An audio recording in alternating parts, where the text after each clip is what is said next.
Hey everybody, I'm Lauren Price and this is Disc Golf VR 360.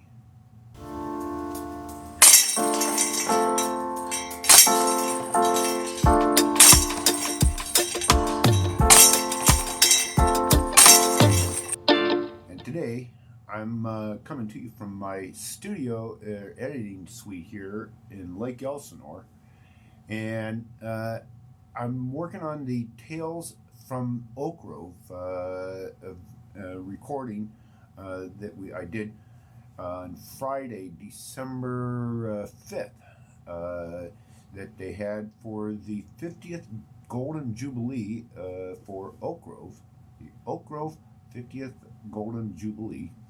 And that was the kickoff for all the events of the weekend. And then Saturday they had the throwback tournament, which used a DDC disc. I hadn't thrown one of those in a long time. It's a lot of fun.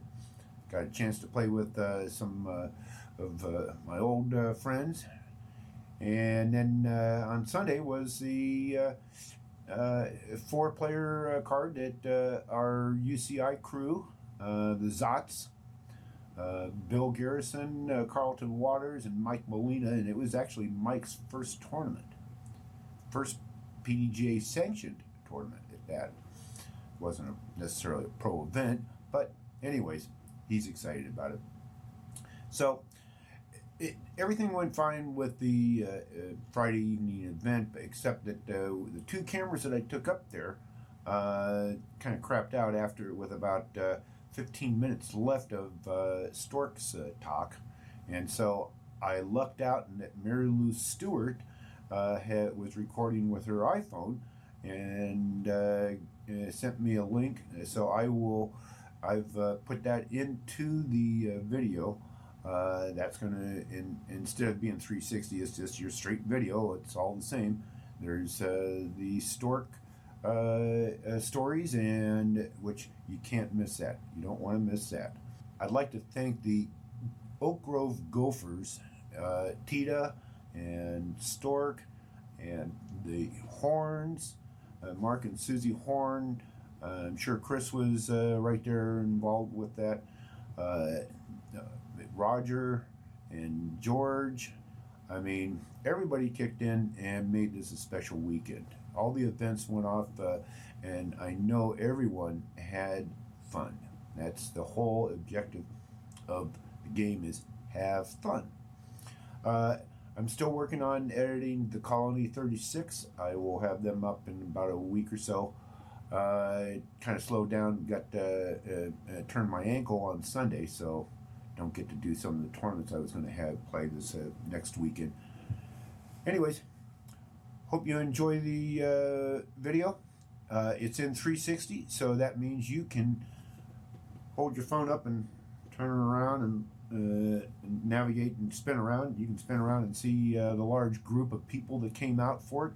A lot more than they anticipated, because it's just like a typical tournament that people wait until the last minute to register.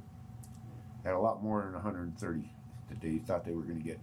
Anyways, I hope you enjoy the video. Lots of pearls of wisdom from Scott and Philo, George, Mark, Stork, everybody. And I have to keep on remembering to do this. Like and subscribe.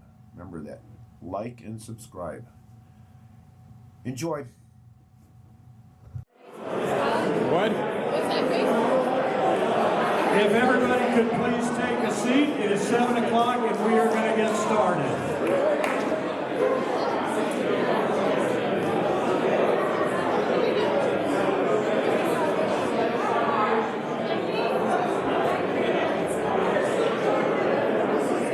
Alrighty, it is my honor to officially welcome you to the Oak Grove 50th Jubilee.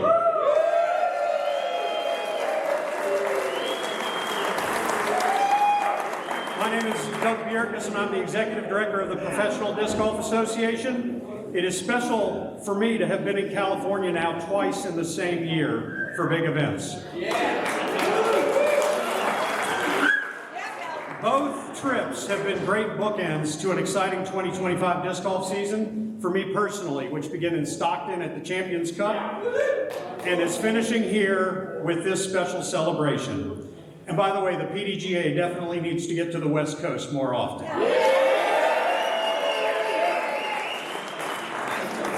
In between these two special California events, disc golf fans saw a major championship in Estonia, an electric world championship in Finland, where a local favorite who calls Los Angeles home, Owen Scoggins, won not just a world title in Finland, but also a Masters title earlier in the year in Minnesota, which incidentally, the Minnesota Frisbee Association was celebrating their 50th anniversary as well this year. Throw on top of that, an amazing display of disc golf at the World Games in Chengdu, China, the first ever Latin American Disc Golf Championships in Guatemala, and a Disc Golf Summit in Africa. 2025 has been a special year for disc golf.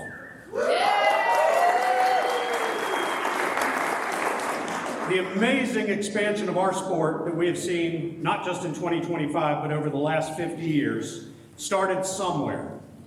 I know this, the game and sport we know today could not be where it is now without permanent disc golf courses. These courses started somewhere, and they did right here in Pasadena.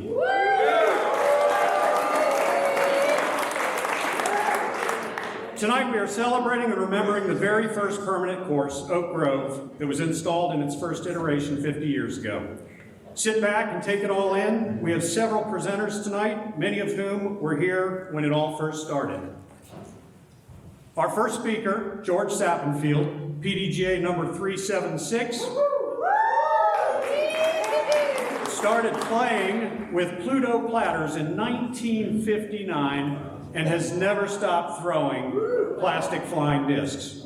He has designed over 50 disc golf courses to date at a pace of at least 4 in every decade since the 1960s.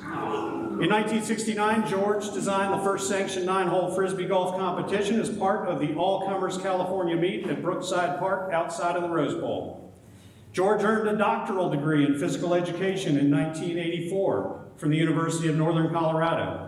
In his dissertation, he researched the use of Frisbee discs in PE classes to neutralize skill level differentiation between elementary school boys and girls. George spends a great deal of his time continuing to promote and operate the World Disc Golf Hall of Fame. And finally, legend has it that somewhere there is an autographed baseball signed by Yogi Berra, Nolan Ryan, Tom Seaver, Buddy Harrelson, and our first speaker, George Sappenfield. Wow.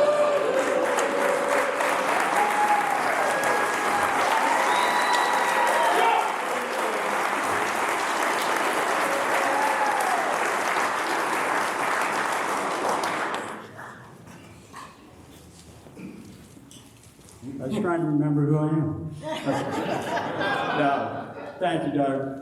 And what a thrill it is to be here, because I look out at people that I've known for a long time and haven't seen in a long time, and trying to picture what you looked like back when I knew you.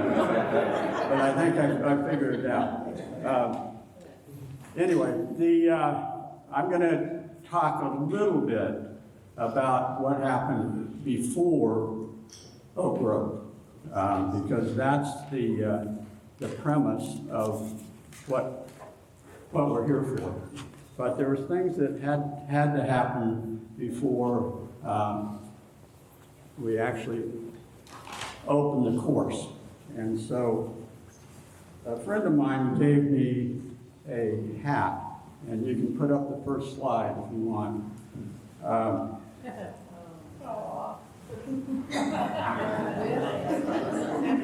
Because he knew I was going to be talking tonight, and it says, that's what I do, play disc golf, and I know things.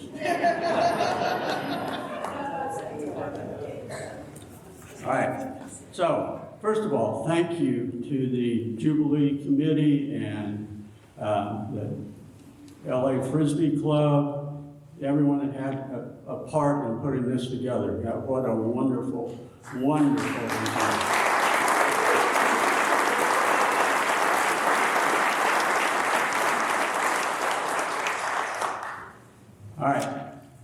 let me start out with, I've said that my first experience was with a Pluto platter when I was 14. And my neighbor, we came home from church one day and I got out of the car and my neighbor said, "Hey George, catch this." And so I did, and I threw it back, and I marveled how, so that started it. And ever since then, I've been attached to plastic flying discs in some way in my life. But, so my neighbor and I used to play almost every day, and we actually set up a street object Frisbee golf course in our neighborhood. Now this is when I'm 15, 16. The way that we used to play is we decided to pick who you pick an object and all that kind of stuff. And that followed with me when I graduated from high school and went to Fresno State. I attempted to grow up in Fresno. I haven't grown up yet, but I made the attempt in Fresno. And so I went to Fresno State and I majored in recreation.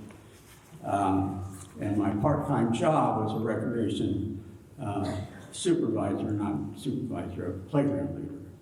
And so I would play, Frisbee with the kids, and we'd actually do a target existing object course and stuff. And, but one day I was out on a ball golf course, and the classes that I took in recreation, they kept saying, drill it into your head, make sure you use all the equipment and all the land that you have available. Well, the playground that I was at had a picnic area that was hardly ever used, and we had some hula hoops that weren't used, okay? But we did use the Frisbees. So I'm on a ball golf course off in the woods waiting my turn to hit. And I literally, in front of me, see this hula hoop with a Frisbee flying through it. And I'm on a golf course, and we've been playing object golf. So anyway, long story short, go back the next day, playground, get kids, and we set up a 4-hole Frisbee golf course using hula hoops. Fast forward, my senior year at Fresno State, there was a gentleman by the name of Kevin Donnelly that came to teach at Fresno State. And one of his talks, he said, "Yeah, I used to have a Frisbee golf course using hula hoops as the hole." And I raised my hand and I said, "You're kidding." He said, "No." So come find out, we had the same idea, and that was the other thing about, and you've all experienced this too, who invented Frisbee golf? God and everybody else. But anyway, Kevin and I formed a good friendship and stuff. So I graduated from there, went to San Francisco State, got my master's, and had also joined the California National Guard.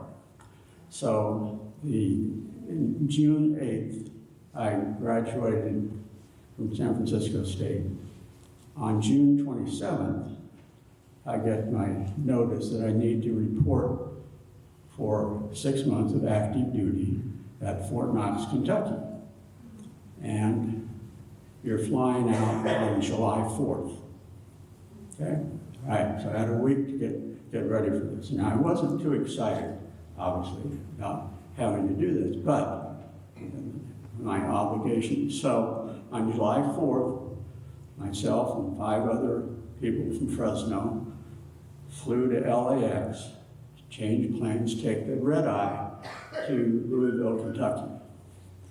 All right, I'm in the waiting area at an American Airlines boarding area. And it's about 9:30 at night. And all of a sudden I hear this racket and people laughing and people yelling and all this stuff. and it's in the gate area next to where I was. So I walk over there, and here's this guy throwing mini frisbees around and throwing super balls around, okay? And just, entertaining people.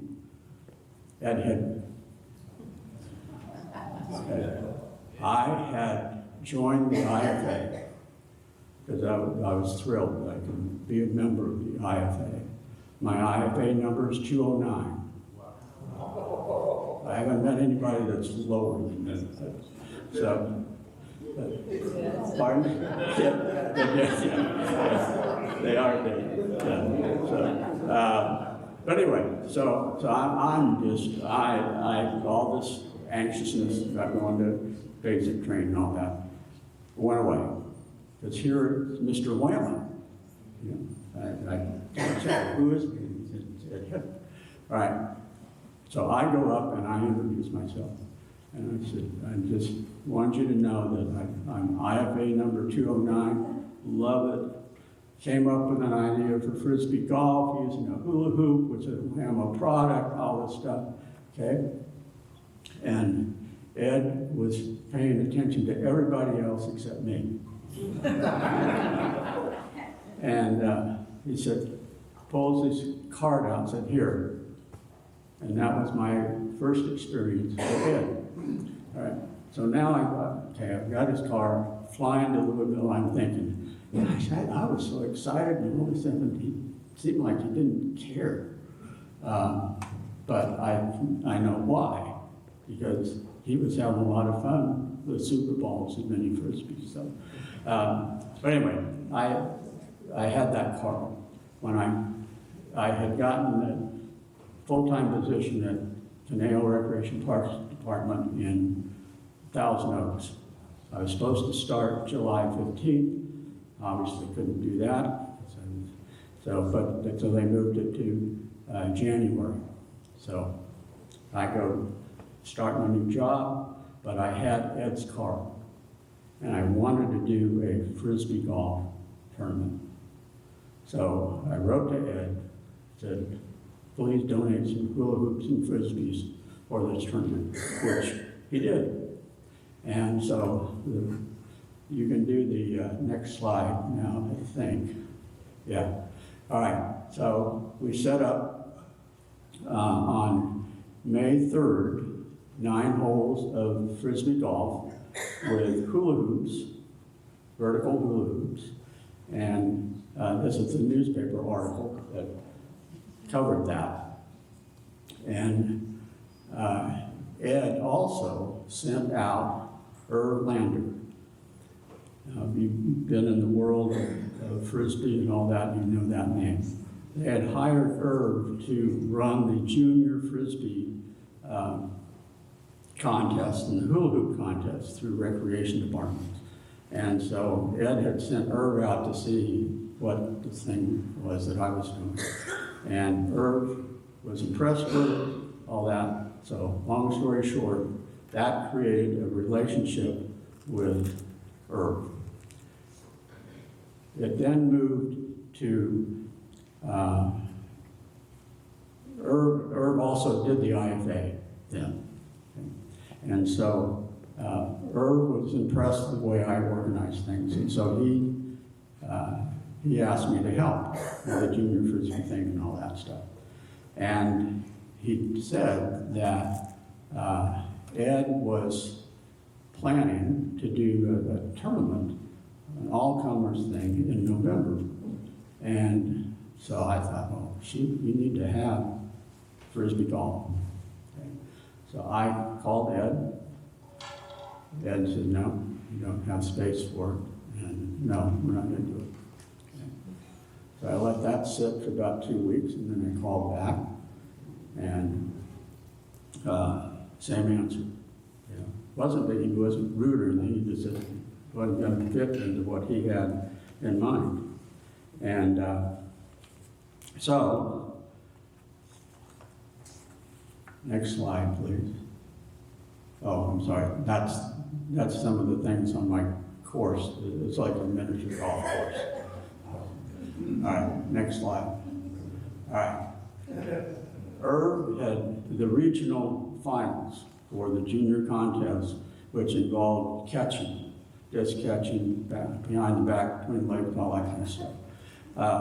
Well, Ed obviously was very accurate. And so we invited Ed to come and throw kids to do their behind the back catching between the legs catching. At that time, I thought, okay, I've got Ed right here. Okay, I'm gonna try one more time. I played baseball, 3 strikes and you're out, and I wasn't gonna be out.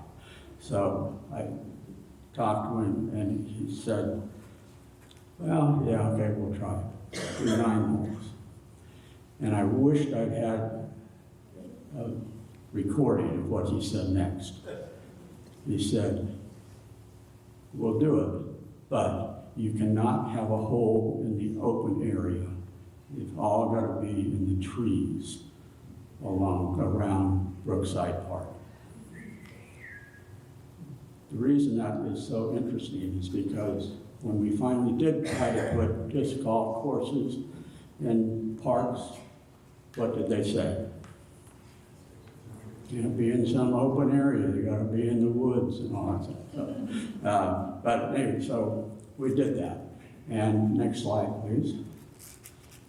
So this was the invitation to the all-comers meet. And Frisbee golf is actually first on that list, along with other things. But this was extremely important to the whole growth of Frisbee golf. And part of the thing was getting Ed excited about Frisbee golf. He obviously was excited about Frisbee and all that. And those of you who worked with Ed know that there were multiple adjectives that could describe your relationship with Ed. Everywhere from a tyrant to lovable. And his work ethic was controlling, demanding, all this. And least on his list was tact. And my definition of tact is the art of making people feel at home when you wish they were.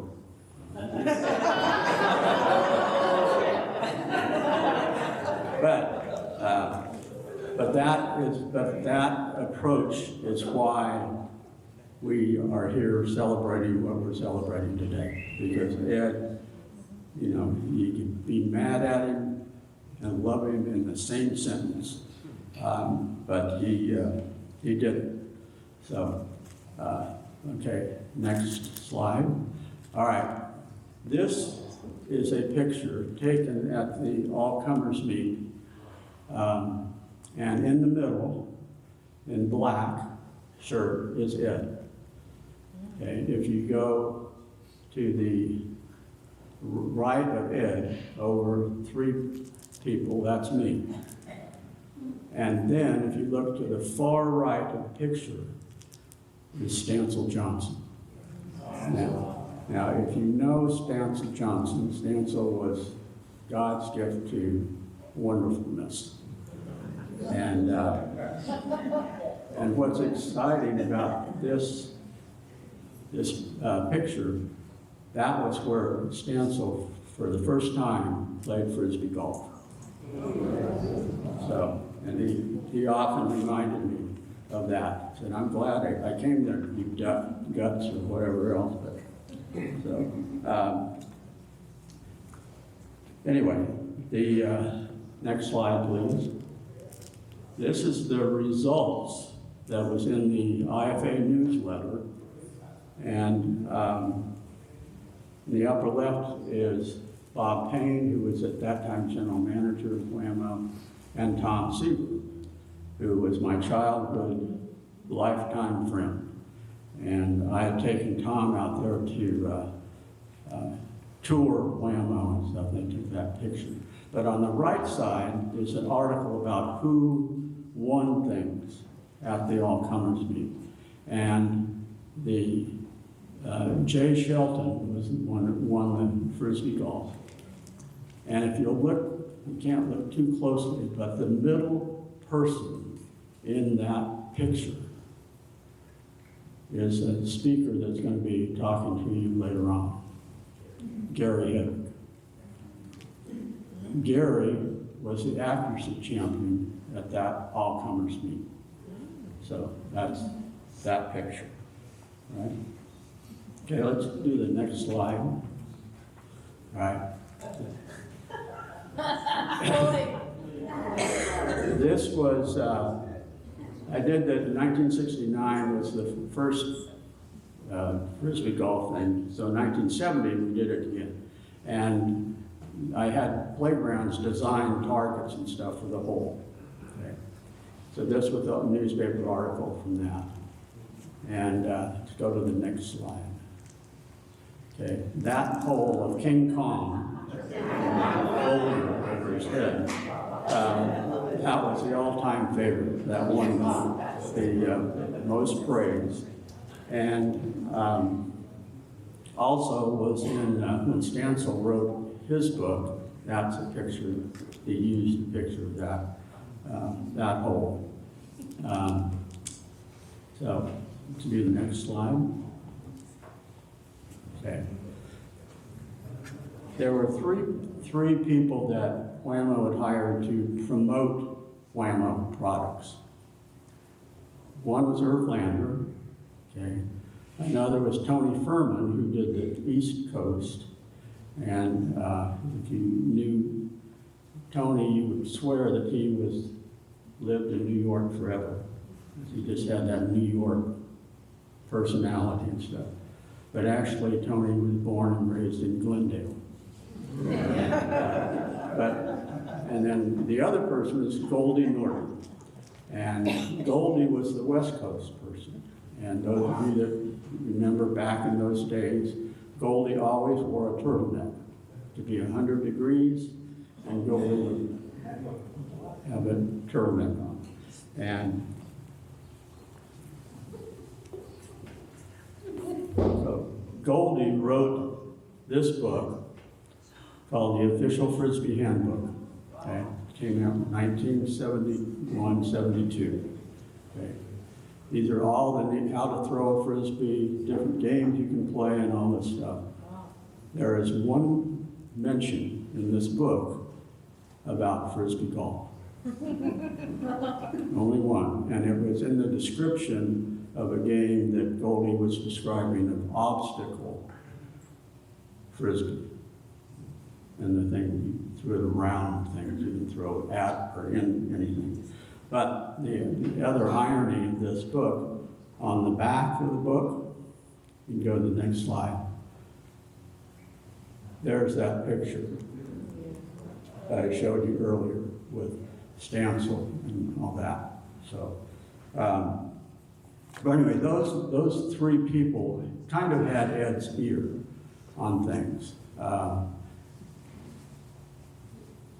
Ed, I mean, he listened sometimes to you,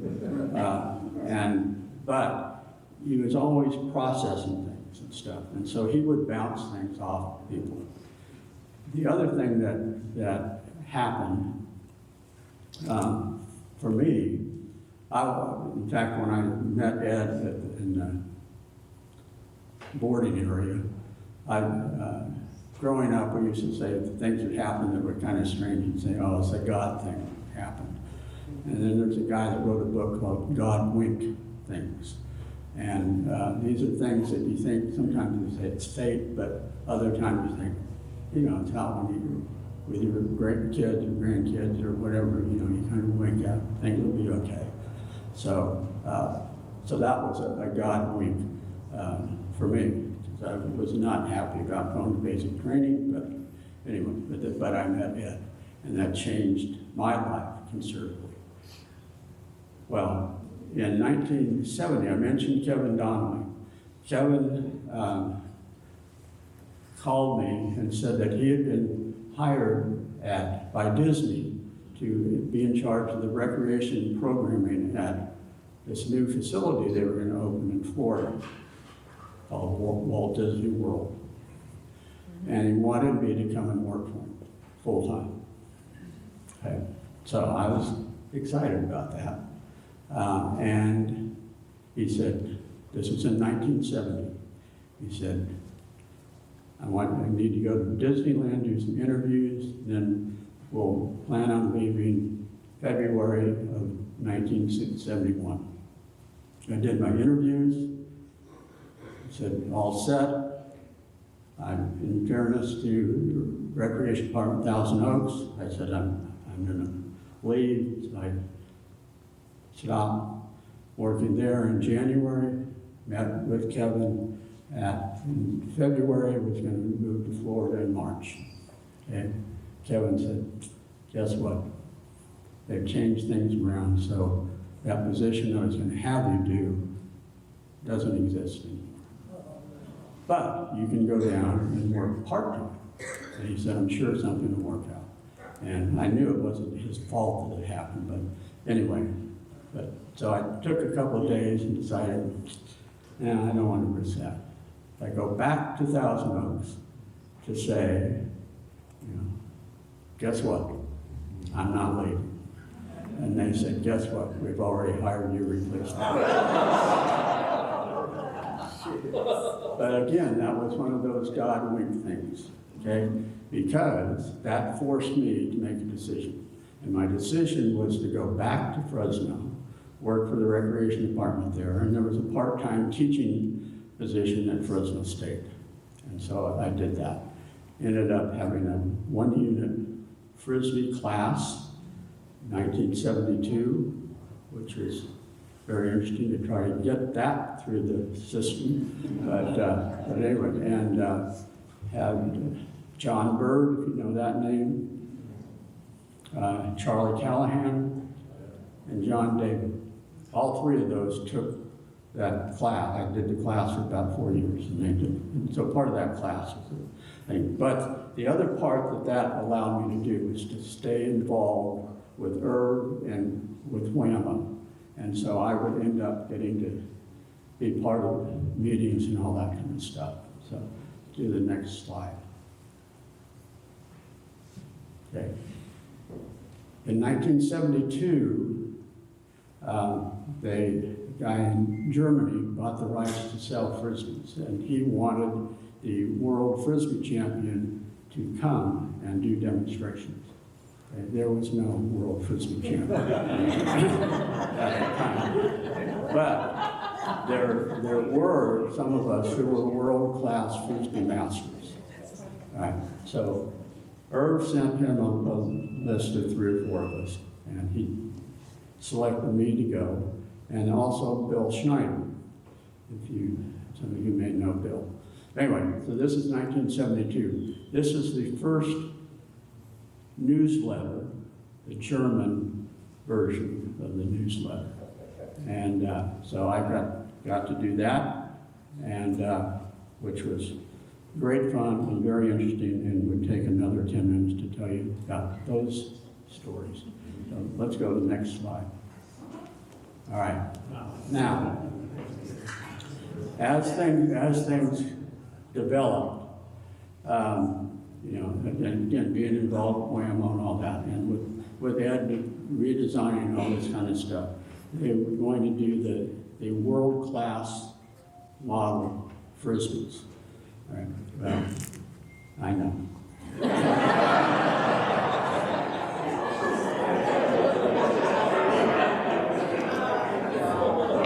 Yeah. So that's about it.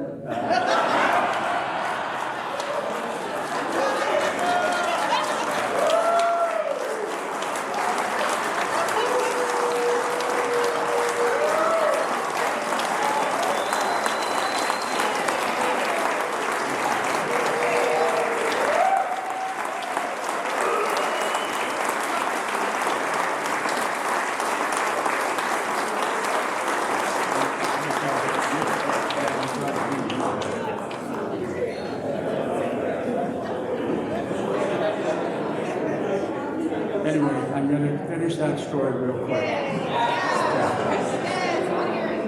I was in the meeting, they were trying to decide what to name these new discs.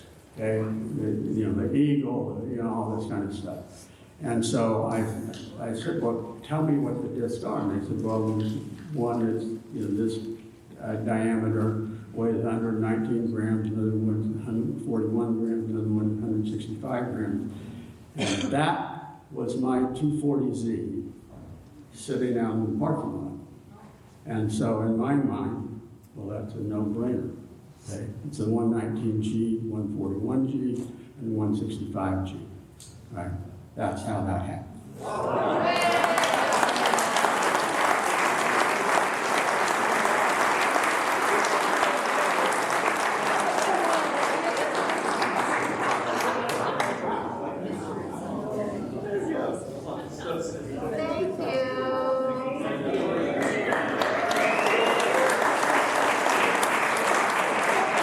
Thank you, George.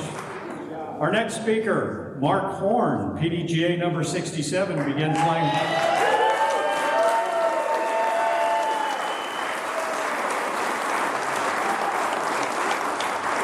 Mark began playing Frisbee when he was a kid, but his first disc golf experience started when the original poles were placed at Oak Grove.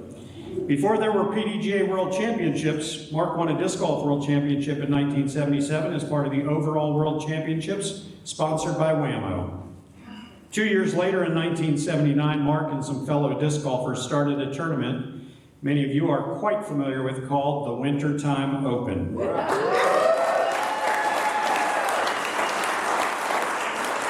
An event he ran for 40 consecutive years.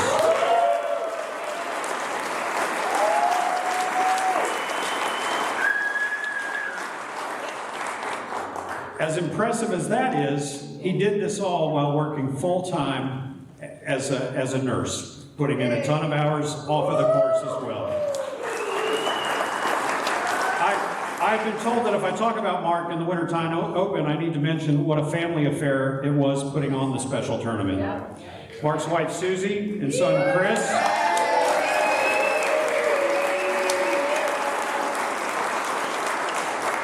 Chris, who is always a threat to win the title at Virginia States, also played a big part in making this event happen. Speaking of Susie, Mark remembers going directly to Steady Ed's house to sign up for the very new PDGA, resulting in Susie and he having the numbers 67 and 68. It is my honor to announce Mark Horn as our next speaker.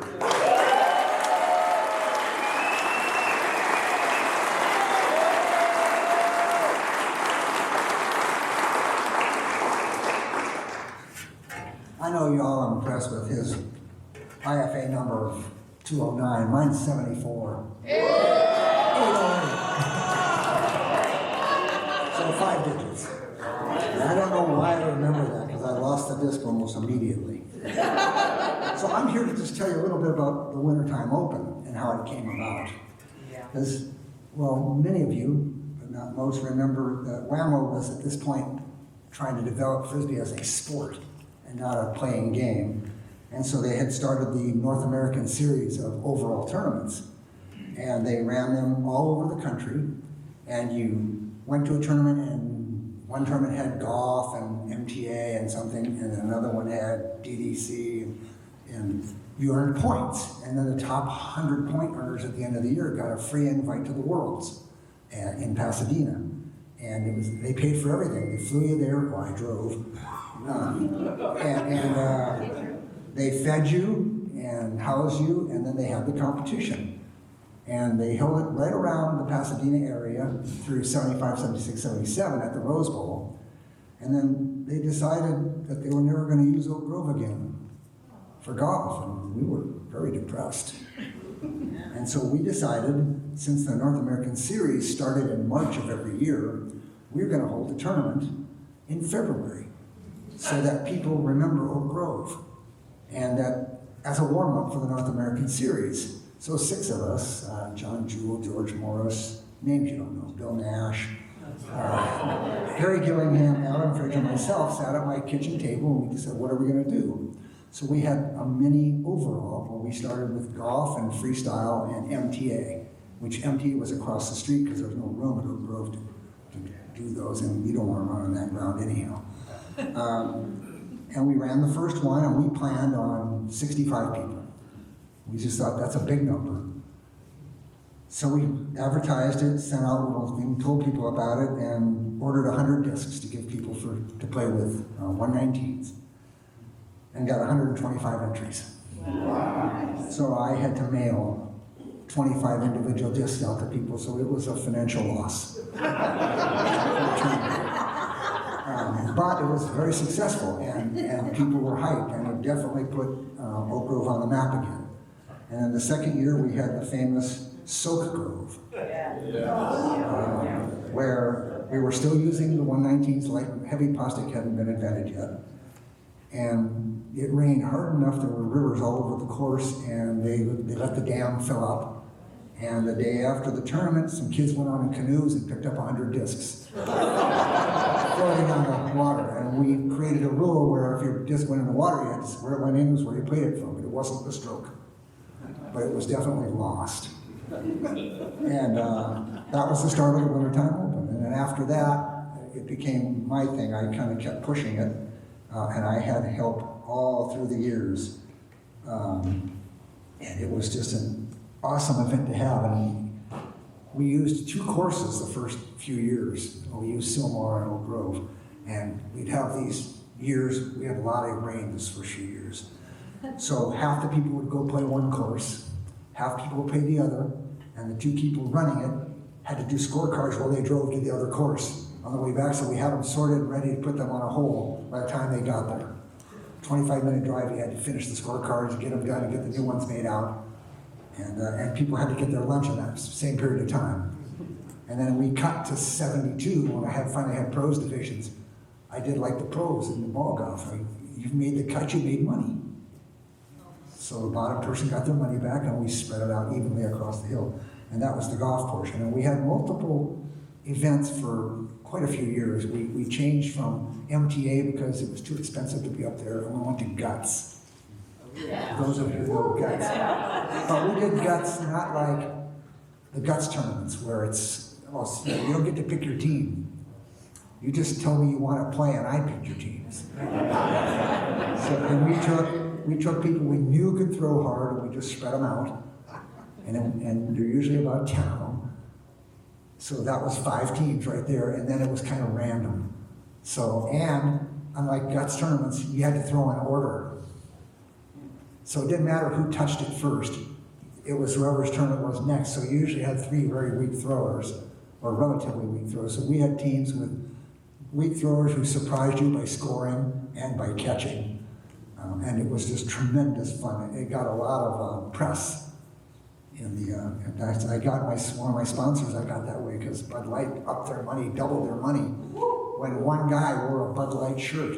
And that team got on the front page of the Star News. And so I said, if you give me more money, I'll give them all a shirt with Bud Light on it. So that was since Bud Light sponsored us for about 10 years, and then they said it was too small a market. So we continued on and just went through for 40 straight years, and then I got tired of it. So I retired from work and from running the tournament, and now it's going to be its 48th year this coming year.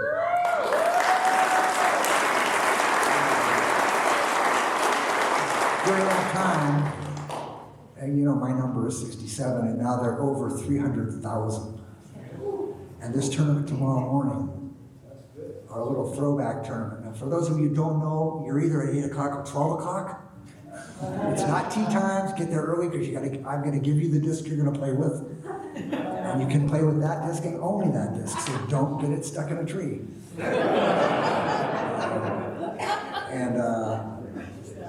During COVID, the numbers went from getting close to, they made this big thing about 100,000. That first kid who got 100,000, they gave him all this stuff, and it jumped to 200,000 in a year during COVID. And the park was packed. You know, you had to keep your distance, but it was the one activity you could do. And Oak Grove was busy as all could be during that time. And I've watched it grow to the 300,000, and now there's over 100 tournaments every week around the world. I tell people that, they just can't believe it. They think, it's frisbee golf, does anybody play? Yeah, a few people play. And I want to just mention that there are so many people who made there's the rest of my notes. Who made this happen. The Gophers, which were, I think I registered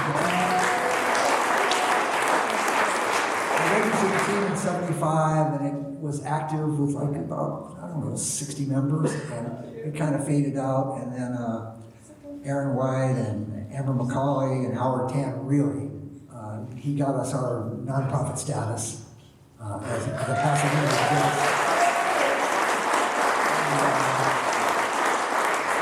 For this event and for lots of things at Oak Grove, Tita she is a bulldog, and she gets on the video. Roger Sondergaard, who is he says it's our secretary, but he is the heart of the club. He does everything, and he's there every week selling discs and making money for the club so that we have. And just one thing else to say for the future is help it grow. We really need to push youth into the sport and more women. Yeah. And don't forget our seniors. That's it.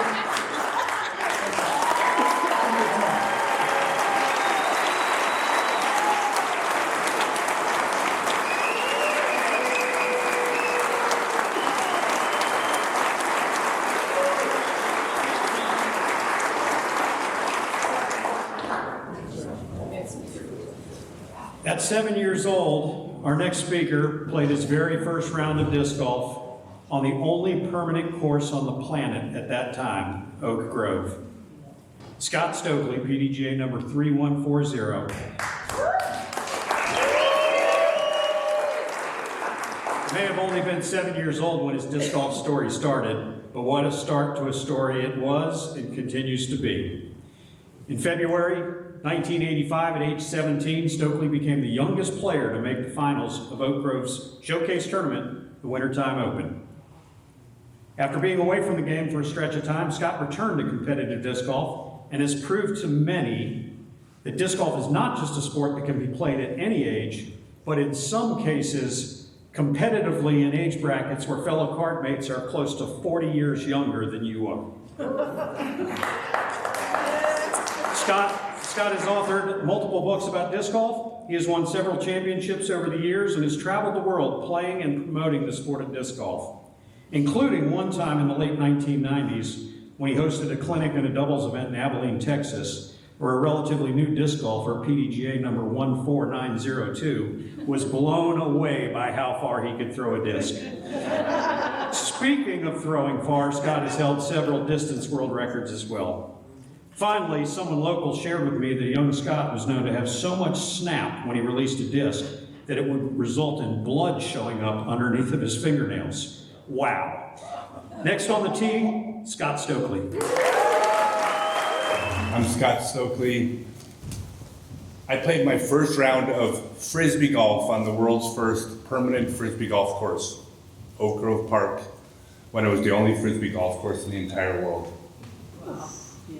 And tonight, I am not going to tell my story, because there's a whole bunch of Oak Grove Gophers, the movers and shakers, the promoters, the innovators of this sport, that have brought this sport to the levels that we never could have dreamed of back in those days.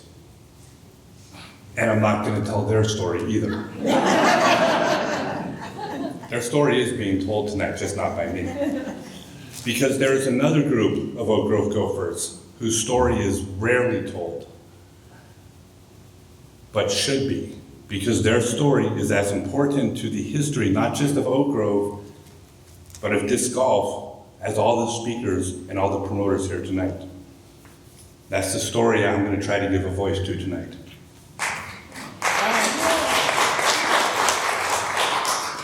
By the way, I cry a lot when I talk publicly, so forgive me. Thank you, Ryan.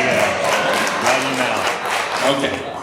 Is that better? Yes. Okay. Well, I'm not starting over. So this actual story begins with a geography lesson, because Oak Grove Park sits across the street from Locking Out of Flint Ridge. And because of that, the police of Locking Out of Flint Ridge did not come to Oak Grove Park. Woo! This is relevant to the story, because Oak Grove Park was in Pasadena, but the entrance to Oak Grove Park was on the opposite side of the Arroyo Seco from the rest of Pasadena, which meant the Pasadena police rarely came to Oak Grove Park. Relevant to the story. I think in the 1970s and the 1980s, Oak Grove Park was probably the least patrolled park in all of Los Angeles. Now, I mentioned I'm going to call them the white-collar community of promoters and innovators in the Oak Grove Gophers. They weren't at Oak Grove every day because they were building careers, raising families, taking care of responsibilities. But in northern Los Angeles, there was a large group of men, which I'm going to call the blue-collar community. They were the construction workers, trade workers, day laborers, bunch of hippies back then. But these were men who worked hard all day and at the end of the day needed a place to get away from it all, unsupervised, and take the edge off. And because of Oak Grove Park's geography, this became a place where these men could come together and do that. Now, as is the case in most blue-collar worlds, these men were often, let's say, between jobs for extended periods of time. And Oak Grove Park is the place where they came to take a break from just how difficult life was and forget about their problems. Now, in 1975-76, the first Frisbee golf course was put into the ground, and these men had the same experience that everyone in this room had, which is, we tried Frisbee golf and went, oh my God, this is kind of like the funnest thing we've ever done. And because of the love of Frisbee, these men created a community around this game that we all love. Now, this is where my story intersects briefly. I was the latchkey kid in Locking Out of Flint Ridge who would come to Oak Grove to play Frisbee every single day. And the Oak Grove Gophers brought me in, adopted me. They made me part of their tribe. Now, as men have always done throughout history, the men looked out for the weakest of their tribe, and I was the weakest of their tribe. A quick story. I played Frisbee golf until dark every single day, and every single day, without exception, the men of Oak Grove, at least one of the Oak Grove Gophers, would drive me home to my house in La Cañada to make sure I made it home safely. Now, that might seem like that's not a big deal, except these men were driving broken down, worn out vehicles in Locking Out of Flint Ridge, begging to be pulled over, often with suspended licenses or traffic warrants.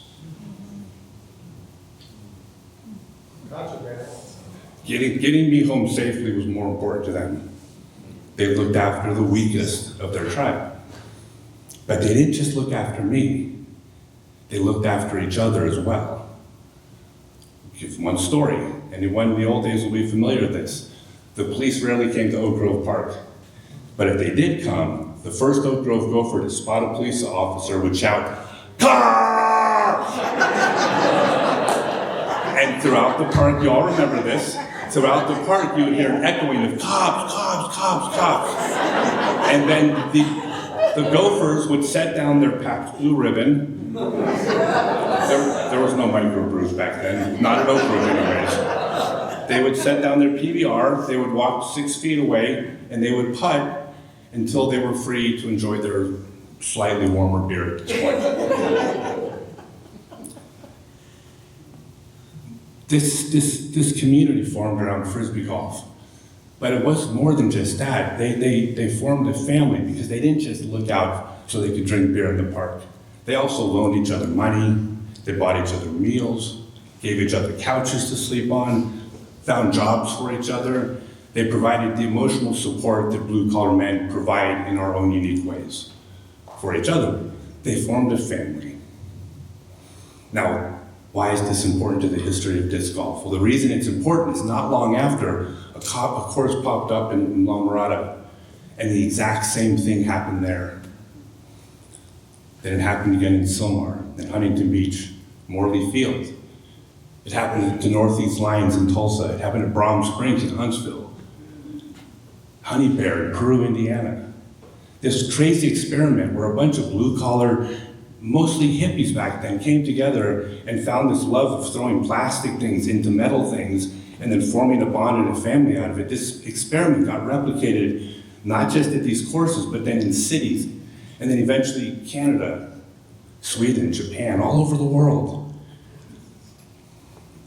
With all due respect to the PDGA, and with all due respect to the Disc Golf Pro Tour, that is not what I believe in my heart is the greatest thing about our sport.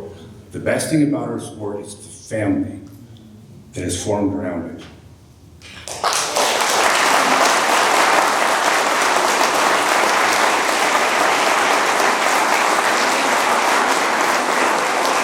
And I do know that all of us here can relate because we know that that's what this is. This is a family reunion.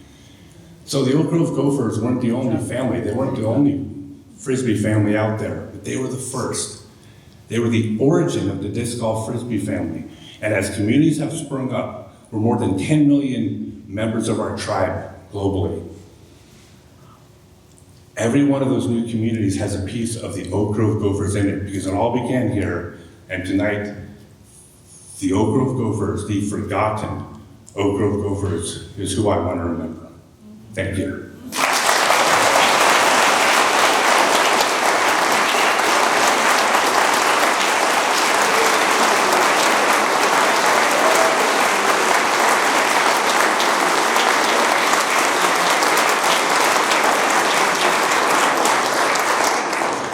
Thank you, Scott. My first experience with our next speaker was seeing her being inducted into the World Disc Golf Hall of Fame class of 2016. Fortune was on my side because this induction ceremony for the 2016 class took place in Emporia, Kansas, in conjunction with the 2016 World Championships, which I had the honor to be the TD for. A highlight for that week was hearing her tell her story at that ceremony. I was amazed hearing all she had done for disc golf. Tita Ugalde, PDGA number 83,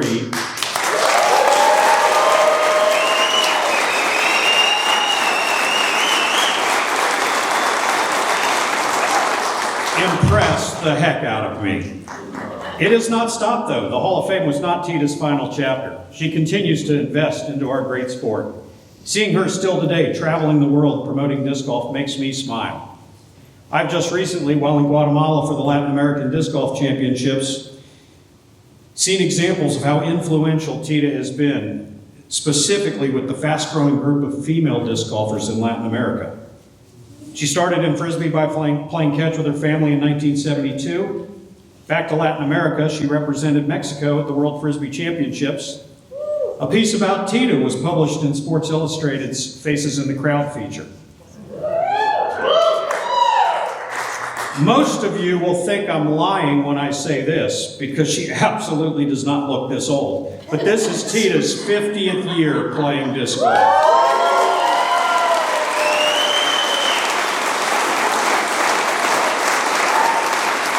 She has found a second or perhaps a third career, appearing in lots of Frisbee movies, interviews, basically anything that can help promote our sport. It is my pleasure to call Tita up to the podium.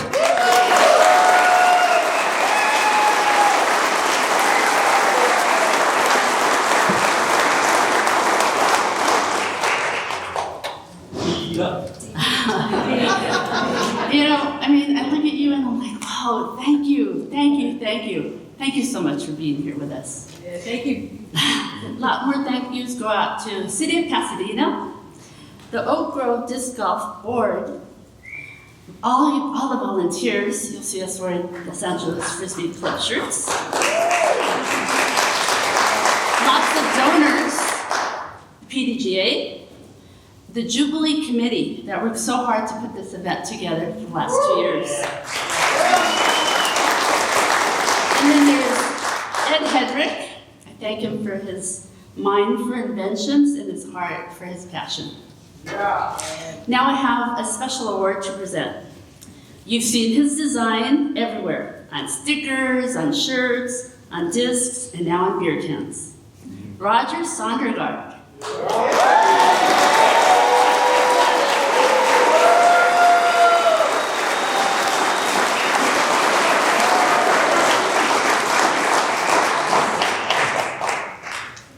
So this is the disc that Roger designed, and it says, a heartwarming congratulations goes to Roger Sondergaard for his winning design that represents Oak Grove, the world's first permanent disc golf course, celebrating 50 years, 1975 to 2025. And I'd like Roger to tell you his thought process, because a lot of thought went into this design.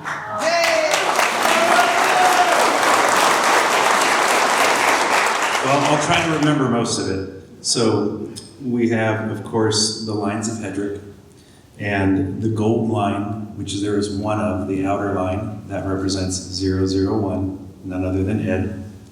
We have 3 black lines representing 003, one of our favorite local players. What is his name? Help me out here. Dan Roddick. We have an oak tree with a couple branches that are the iconic oak tree of current hole 1, original hole number 10. We have an early Frisbee flying towards it. My dad, who worked for Union Pacific Railroad, down the street in City of Commerce from Mattel, went over there and grabbed me a plain old red Frisbee. I was born in 1966. I probably got that in the early 70s. I remember that. And that's the disc that's flying towards it. It's flying towards the pole, which is past and off in the future. In the distance there is a basket, the future of disc golf. The font itself is a craftsman-style font all around Pasadena. 2 doors down from us, 1 door down from us is the Gamble House, Green and Green Architects and the famous craftsman styles. And then, of course, the iconic signature of our club and our course, where it all began. And under the ground, you may not know this, there's a lot of gophers. Not the good kind that Scott spoke of, but the other kind. So it was a pleasure doing it and an honor to win it. And thank you to everyone, everyone who's here. We appreciate everything you've done and will continue to do for the disc golf world. So.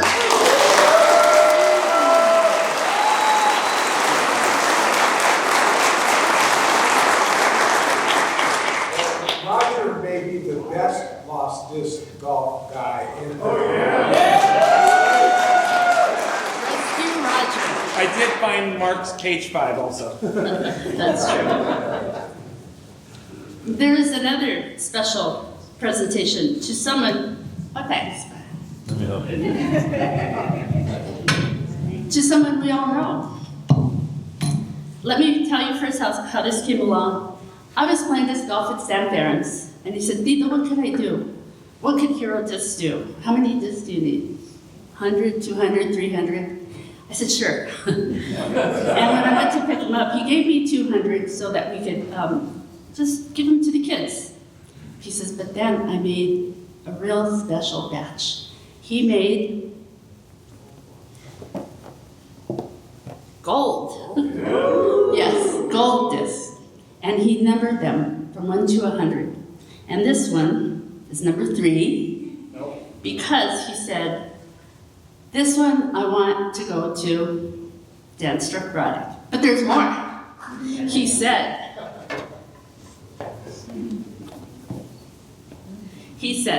because he means so much to Frisbee, he wanted to give it the die.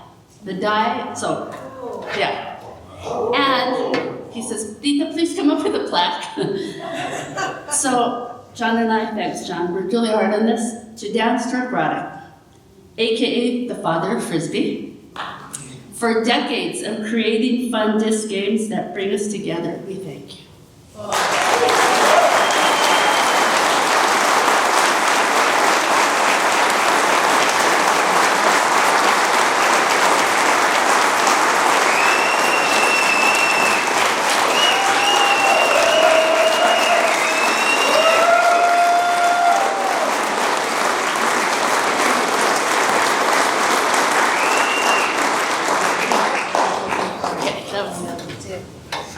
7-inning stretch.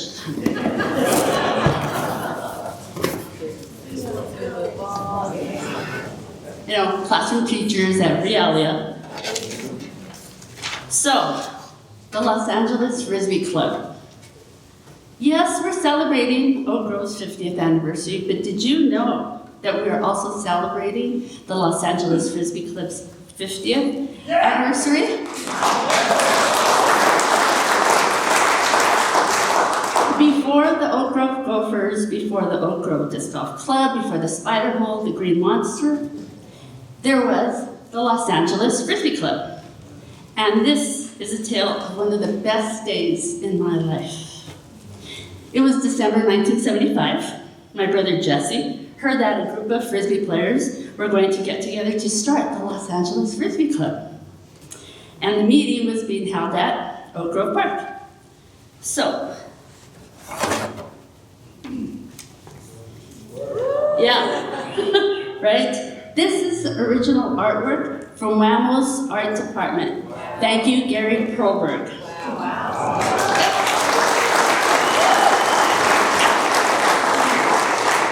Now, earlier that August, I had just spectated at the 1975 World Championships, and that were held here at Pasadena Rose Bowl. I didn't know it then, but I would meet and become good friends with some of those players that I saw down there on that field on that day. So, can you imagine, I see these amazing players, and then they get to be my friends, or I could, you know, I mean, lucky me. So, the Radiohead said you can either bring a Frisbee and get it for free, great deal, or you could buy one at the door. Yeah. So this here warped light thing was the very first Frisbee that I bought. Yeah. And since, what do you do on the tours? You write your name on it with felt marker, because I thought it would stay.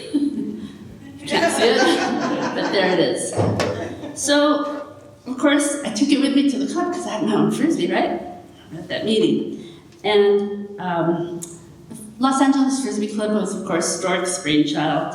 As the director of the IFA 70504, do we have any other IFA members here? Look at that. Right on. So, of course, the game we played was Frisbee golf. Now, I had, like, you know, since 1972, we've been playing catch, and it was about catching, it was about throwing. But my family didn't know about Frisbee golf. We weren't throwing the Frisbee at things, we were throwing it at each other. So here I was, I had my Frisbee all good to go, only to find out you needed 2 Frisbees. So my brother Mario let me borrow a Black Master. So you asked, what was my bag? This is in my bag.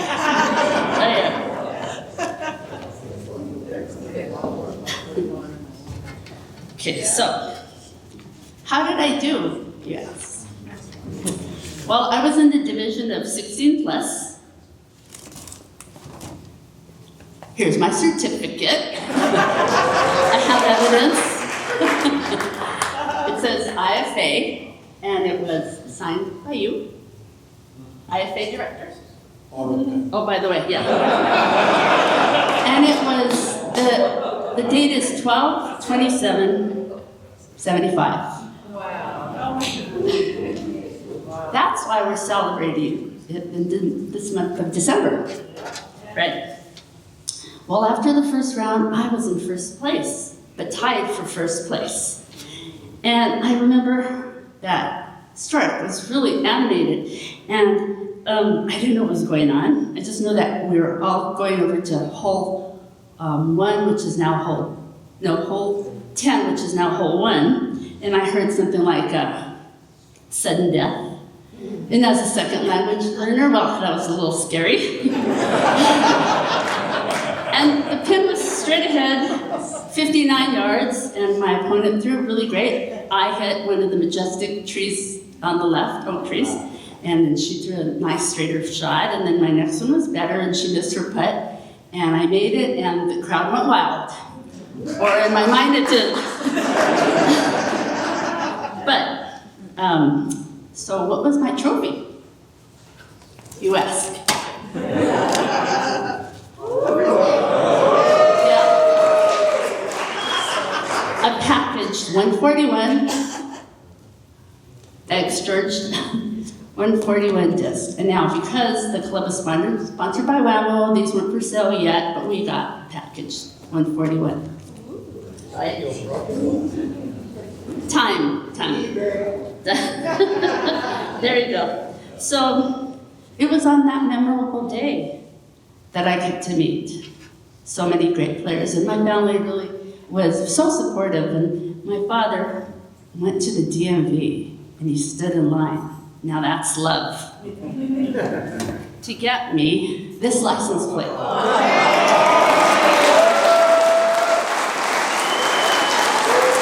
Now, California didn't have 7-letter plates at that time. So he did his best, FRSCB, Frisbee. But we got it, right? So here I am, getting to meet Dan Roddick, Joe Cahill, who I just watched win the Women's World Overall title, watched him in freestyle, and now I get to meet him, and I was starstruck. Can you imagine? So when Joe looked at me and asked how old I was, and I told her, I lied to her, not about my age, but when she said, "Do you babysit?" And I said, "Yes, I have." So I ended up babysitting for her 2 kids, Jen and Steve. Still good friends. The ride home was a blur. Man, I was in heaven. I was a member of the Los Angeles Frisbee Club. I was a champion. And now I was even more in love with Frisbee with that first win 50 years ago. Well, for several years, the Los Angeles Frisbee Club, man, we got together, we did so many fun things. We would practice together, we'd find a place at night where we could play Frisbee under the lights. When we played against the Condors, we didn't do that well in Ultimate, but all other events we did. And you know, it became like Scott was saying, family. I was part of this amazing family. So, if you would like to know, by the way, more about the Los Angeles Frisbee Club, all of the newsletters, thanks to John Jewell for keeping them, and to Mike Hughes for digitizing them, they're available in Flying Disc Museum, just in case you're interested. And I'd like to check, anybody here an original LA Frisbee Club member? Aha! Few of us, but strong. Well, I would like to thank those of you who were there with me that day, because thanks to you, it's one of my most cherished days. Thanks.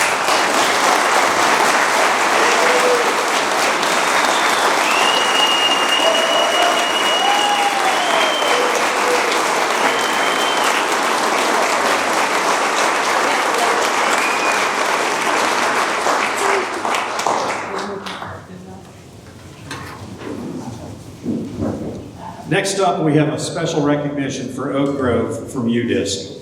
Steve Hill, PDGA number 103842, works on content, marketing, and partnerships for UDisc. He is the lead author of the company's annual disc golf report.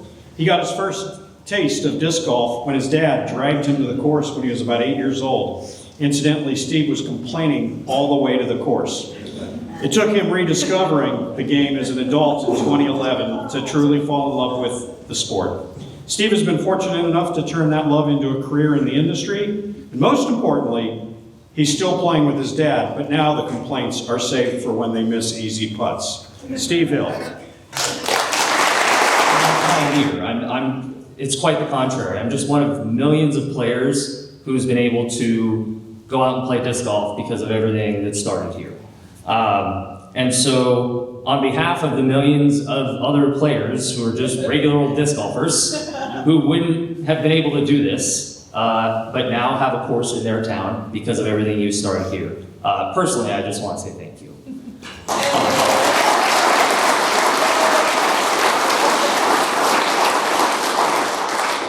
Our mission at UDisc, if for those of you who maybe use the app, don't use the app, that's okay. But our mission really is to empower the world to play more disc golf. And one of the big ways that we do that is by sharing the big numbers of disc golf as a way of like storytelling and just communicating what this thing really is for people. And so with that in mind, I wanted to take a moment to share not just the impact that you all here have had on me personally, but the impact that you've had on people everywhere. And we can do that by looking at some of the numbers we have captured with UDisc. So first things first, we know Oak Grove was the first course. It is the first course of now more than 17,000 disc golf courses in over 90 countries.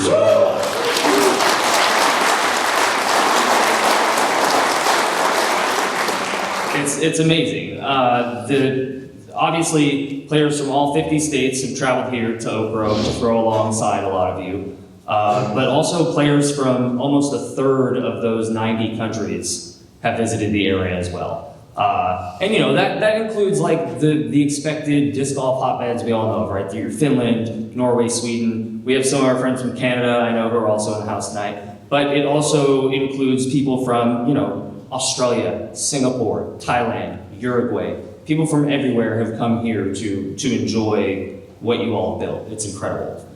While those players have been here, they've recorded more than 117,000 rounds of disc golf using the app. And so Doug mentioned it, we brought along a plaque to commemorate the occasion. Crossing 6 digits is something that only 60 courses have ever done in the history of UDisc. And so we're just really excited to be able to share this milestone with all of you and to work together to celebrate more ways to recognize Oak Grove's impact on disc golf history. I have a couple more numbers to share just to kind of round out the affair this evening. So give me a second. Okay, so during those 117,000 rounds that people played here, it's taken them 246,000 hours to play those rounds. And so for context, I want to translate that to another cultural icon that made its debut in 1975, the Steven Spielberg classic Jaws. If you spent 246,000 hours watching Jaws, that would be 113,500 times watching it. Which that would be a lot of screens, and so I think it's probably better to just keep playing disc golf in that time. And this is the biggest number. In all those rounds, players have walked a cumulative 592,690,737 steps. It's a lot. And doing some quick back of the napkin math on that, it comes out to about 268,000 miles. For my fellow Californians, that is about, you could do 2,000 trips of what I will call the Pacific Coast Pilgrimage, which would be around here, around at Huntington Beach, and around at Morley Field. Or if you speak Stork, that would be 103 trips from Rochester, New York to here in a brand new Datsun. So these numbers are all super impressive in their own right, and then you think about the full lifetime and totality of this course and it gets even more incredible. UDisc has only captured 10 of Oak Grove's 50 years. And as much as we would all love it, we know not everybody is using UDisc when they come and play the course. So when you really zoom out and start to think about the totality of play here, I think you can make a very strong argument that there should be another 0 on this plaque, because a million rounds here easily is not out of the question. And so from our team at UDisc, I just want to say here's to 100,000 rounds, here's to a million rounds, and here's to all the joy that you all brought to everybody on the course. And as much as we are reflecting on the past tonight, we're also really excited about the future. So here's to the next 100,000 and the next million, and to the next course that's going to go in tomorrow, and the 17,000 more that are going to come after that, and obviously another 50 years and even more of disc golf, because none of that would be possible without you all here, and there isn't a number that's big enough to capture our gratitude for all that. So, thank you.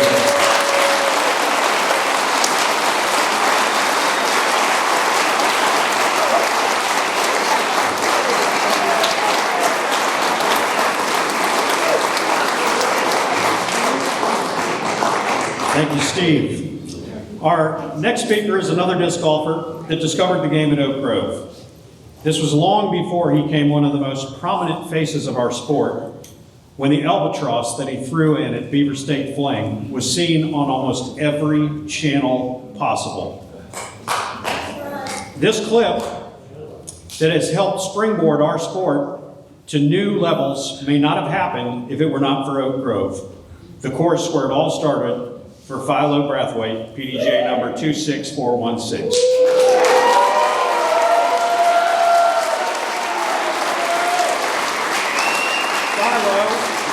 Philo has 44 career PDGA victories, not just in the US, but overseas as well. He has traveled extensively as an ambassador for disc golf around the world. His third PDGA win may be one of the most special. This third win was a victory at the Wintertime Open in 2007, a tournament at a course that has been mentioned quite a bit tonight. Over the last several years, Philo has also found a spot in the booth providing commentary for elite and major disc golf events on the Disc Golf Network. The crowd will likely not get the full impact of what I say next, but Philo, you have quite a bit more room to move around up here at the podium tonight than you did a few years ago when you, me, and two others shared a way too small car with way too much luggage heading from Helsinki to Nokia for a European Open that you were covering. Quite the journey from throwing discs at Oak Grove to playing and commentating disc golf at the highest level. Please welcome Philo Brathwaite to the podium.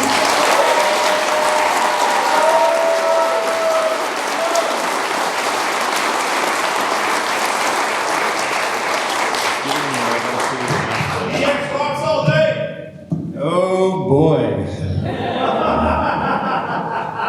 Much like Scott, yeah, this is probably going to be a little emotional. I'm going to try to keep it under control. First of all, welcome everybody to the family reunion, 50 years strong, 50 years long. Thank you to the pioneers, the legends, the Hall of Famers that laid the foundation for players like myself to make a career out of this exceptional sport. Yeah, there's a lot to say. It's hard to really summarize a lifetime in 10 minutes. I'm going to do my best.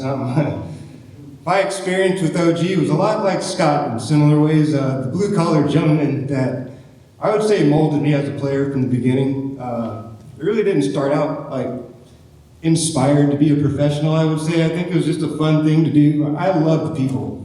That was the thing that brought me back. I mean, the game was great. Don't get me wrong. The guys, that was the thing, that was the glue. Those guys really inspired me. They motivated me. They said, hey man, you could be great. And well, 20 years later, it's the best ride I could have ever imagined. You have no idea.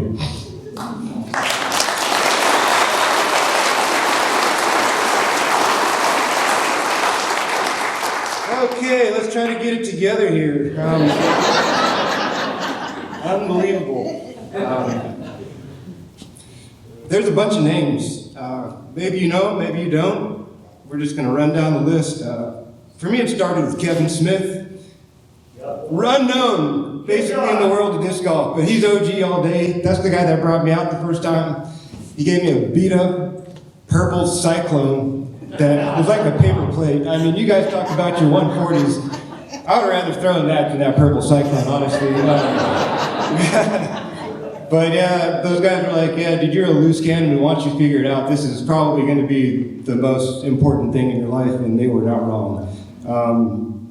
Big Arm Ted, I don't know if you guys remember that guy. That guy sold discs out of the back of his truck. That was my candy shop right there. And actually, the cool thing about my experience is I came into the sport right when the game transitioned into that champion plastic. So guys like Scott that had all the power in the world, and John and all these dudes that were massive arms finally got discs that could withstand the torque. And I got to play right then, like right out of college football. All the athleticism just got funneled into this champion plastic. And it was really those blue collar guys that were there every day that guided me. Guys like Julio G, G-Force, Boodle, Ed, Chicken, Gunner, Elk, Trifecta, Donkey, High Top, High Tower, Brother D, I mean, Derek Stackhausen, the kid, the anti-kid, Denny B, that guy gave me my first ace disc just randomly. Talk about love and sharing. That's what OG was always all about. Just like Scott was saying, looking out for each other and people saying, here man, try this disc, it'll be great for you. Now look what happened. Rock's like my synonymous just as much as a destroyer, you know. It all started with kindness and giving. All those guys, all those moments of kindness and love for a guy that's like Scott. I wasn't like them. I'm completely different. Other side of the track, and they welcomed me in with open arms. It was an amazing experience all the way through. All the way through. I cannot believe how difficult this is. I talk in front of the disc golf family all the time, but this is so personal, and I'm just so full of gratitude for all of you who made this possible. For these 150 touring professionals now that make a living at this, and just countless others on the other side of the camera, in the back scenes, putting all the things together. And if it wasn't for you guys, we would be doing something else. I didn't want to do anything else. I love music, I love athletics. And, you know, for me, disc golf came at a time where I was in the crossroads, I didn't know what to do, but I really felt a passion and a calling to this game. It's, again, been the most amazing journey. I really want to give a shout out to that guy. Howard Tan, he really carried the torch. When things were small, there was a time when things were starting to fall apart, and OG, Aaron White, Howard Tan, Phil Thomas, rest in peace, Phil, what a great dude. G-Dub, he's here in the house, Greg Wolchin. The Horns, obviously, for their 40 years of dedication to keep things running, to keep things going when things were on the roller coaster with disc golf, and they stayed true, they stayed with it, and they passed the torch on to the next generation, and we're going to do you guys a service and do it right. We're going to pay it forward to the next generation, and we're going to keep this thing going strong.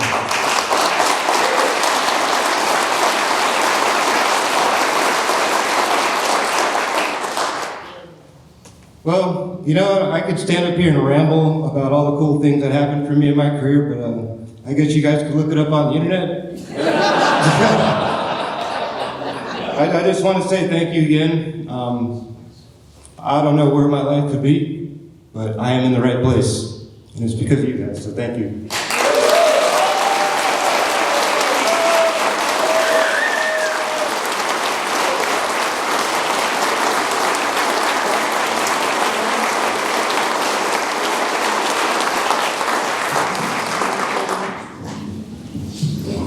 Our next speaker is Gary Headrick, PDGA number 69. Gary is the third of Steady Ed Headrick's 4 children, Ken, Dan, Gary, and Valerie, who are each born about 2 years apart. Gary and his siblings may very well have been the first kids to witness the flight of real Frisbee. As Gary recalls, it was an interesting world to grow up in. We were the test market for our dad's new creations. As VP of Whammo and head of R&D, he was always bringing home a prototype for us to try. Gary says it was back in the 60s when he was only about 13 years old that he was first introduced to the unlimited possibilities of this new, unusual thrown object, the Frisbee. Gary has said, of all the crazy things my dad brought home from Whammo to test on us, this one, the Frisbee, stood out above the rest. Gary and his siblings were hooked from the start. And the kids at school were too. Who would have known at that time that this was just the beginning of a brand new sport that would captivate the attention of the world? A casual game that Gary played at Oak Grove with his family, making it up as they went, like the game of horse, seemed like nothing more than fun target practice to start. Fast forward to today and look at disc golf now. Gary's path led to starting a family early on, resulting in less Frisbee time. He has shared that this 50-year celebration might just inspire a return to what he used to enjoy so much. Outside of disc golf and Frisbee, Gary is credited for leading the shutdown efforts at the San Onofre nuclear generating station, and he credits his dad for instilling a sense of responsibility to leave the world a little better than how you found it. The Frisbee has definitely been a positive influence on his life. I'm pleased to invite Gary Headrick to the podium.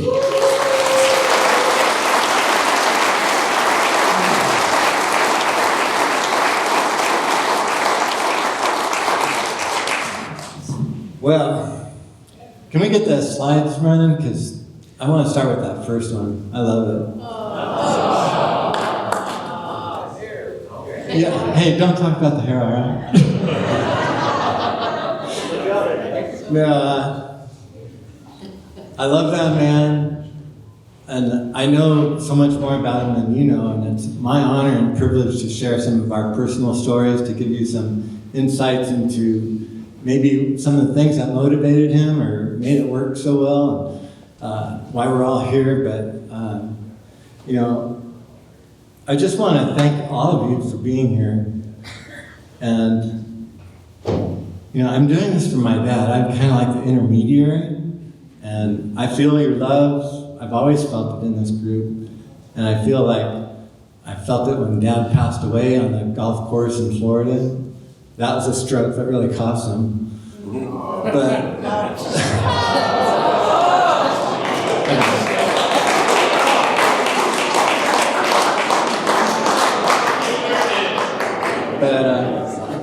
anyway, I'll go down this sentimental journey with you, and I'll try not to cry or feel too emotional. But I tell you, when I started putting these things together in a slideshow, it just brought back so many memories and good feelings. And I'm so glad to just be able to share some of these stories with you, because you probably would never know. It's just a brief history, but some highlights that will help explain my dad, I think. So, these are Dad's early years, and he couldn't wait to follow his older brother into service as a B-52 pilot in World War II. So he lied about his age and enlisted before turning 18. So next slide, please. That's his early adult life. It was something. Instead of flying, he was sent to the front lines running reconnaissance missions, blowing up enemy targets. Whatever he saw there and what he did there must have been so brutal. He never spoke about it. He came home at 20, changed. He's carrying invisible scars from that experience. But he worked through it as best he could. On the upside, there's always one thing you could count on with Dad. He sure knew how to put on a good 4th of July, complete with his own rockets, other explosive inventions. You know, they were brief, but that allowed for a clean getaway before getting hot. And he lived a life of daring coming back from the war. Back home after the war, he kept pushing the limits. Oh yeah, I'm sorry, I meant to move on to the next slide. It looked right on my paper, but I forgot. So, back home, Dad kept pushing the limits, racing motorcycles up impossible hills, hard hat diving in dangerous places, and taking risks most people wouldn't even dare to consider. That toughness made him formidable, and sometimes hard to get close to, especially for our kids. You know, we kind of saw him at the roughest stage in his life, and it was hard. But next slide. I'm thinking the lessons we learned from Dad. From an early age, he taught us how to stand strong, how to defend ourselves, handle big surf, drive everything from a motorcycle to dune buggies, sailboats, jeeps, and more. He taught us how to hunt and fish, build fires, camp outdoors, and even how to jump off of high places without getting hurt. Parachuter, yeah.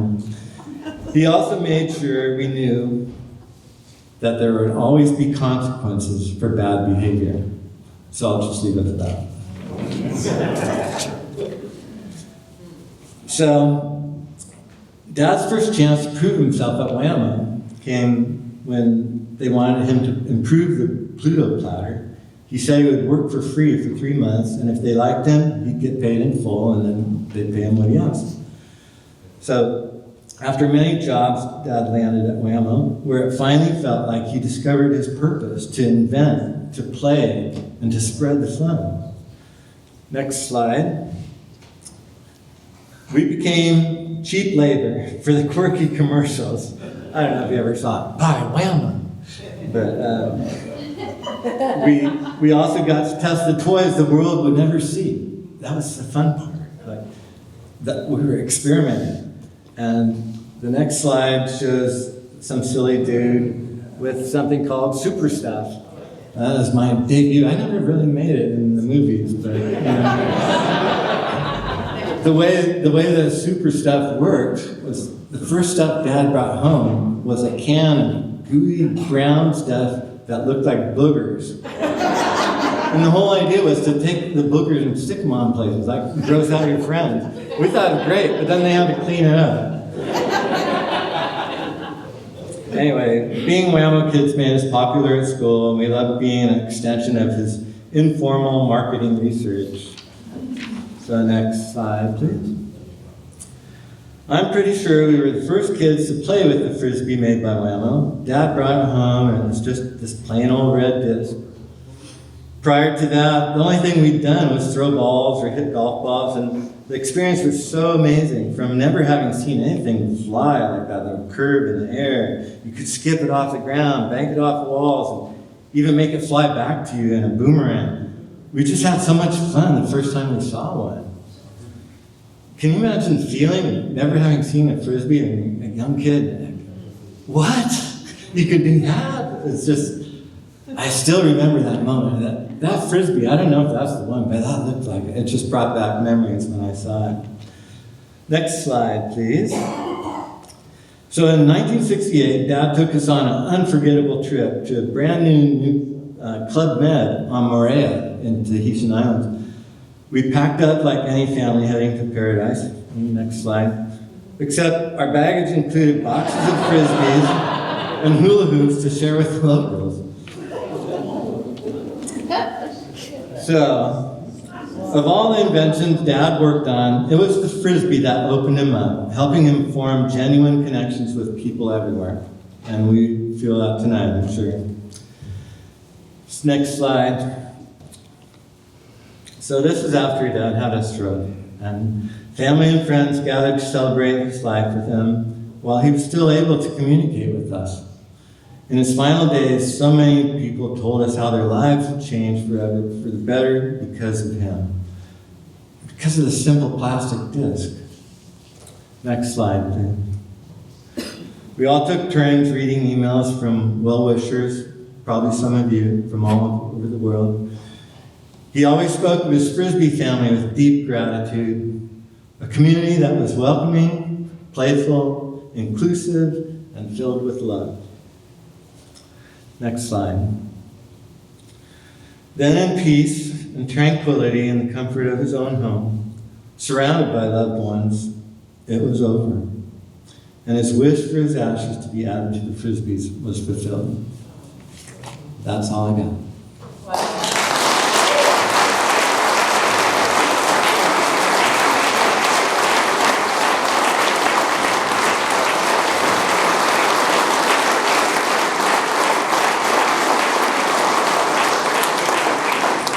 Thank you, Gary. And now a man that needs no introduction.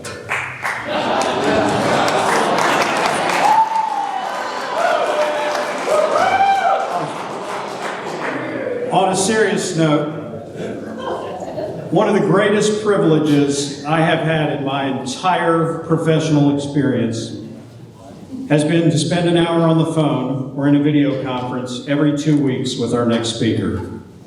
2 years ago, when I was hired to be the executive director of the PDGA, he offered to spend an hour with me every 2 weeks to discuss anything that would help me understand the history of disc sports, the history of the PDGA, or any other topic I wanted some historical context on.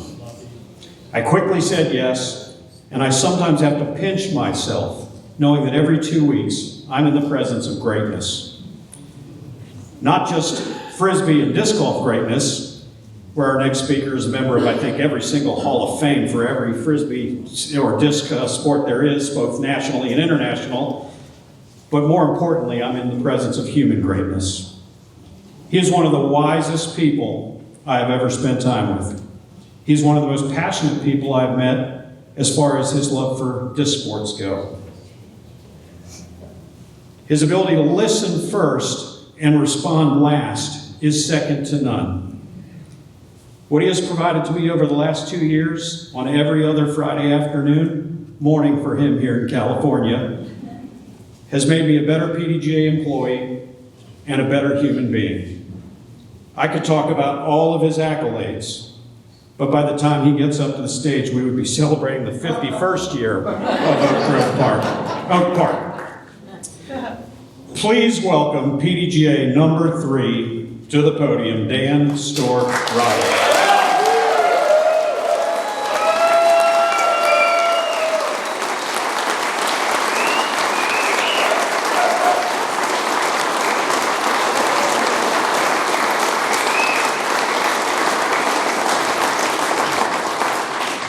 Where's my adjuster? Is there?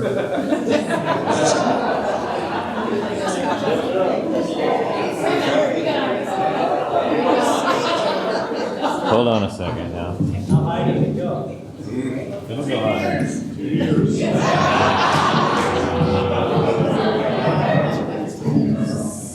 There you are, sir. Thank you. Tell your story. He said, we're going to wire you up. Nobody will notice.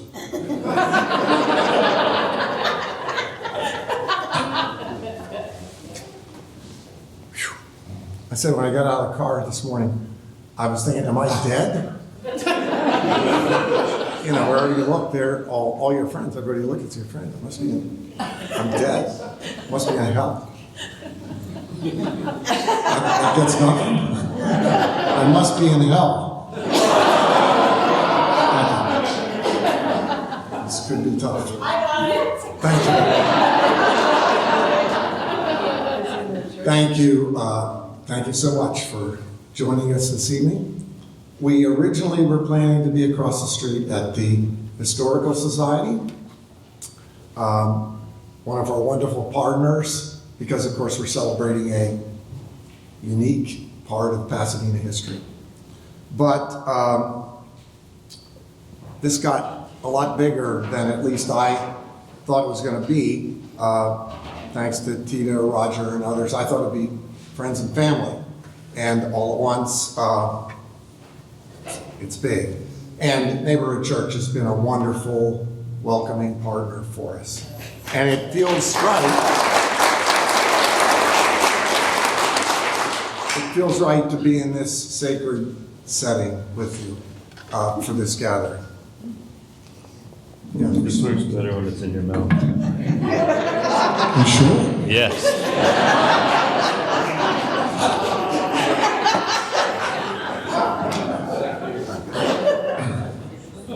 Study Ed always liked to quote George Carlin and told us that when you're a Presbyterian, that your soul goes up on the roof and cannot be gotten down.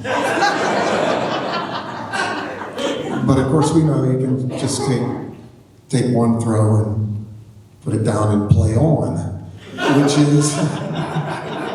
which is one of the main reasons that disc golf is so much better than real life. And if you review your life, I'm sure, like me, you wish that you had been able to take just a few mulligans. I mean, it would have saved or prevented a few marriages. You'd still have that Mickey Mantle card, and you would have bought Apple instead of Blockbuster.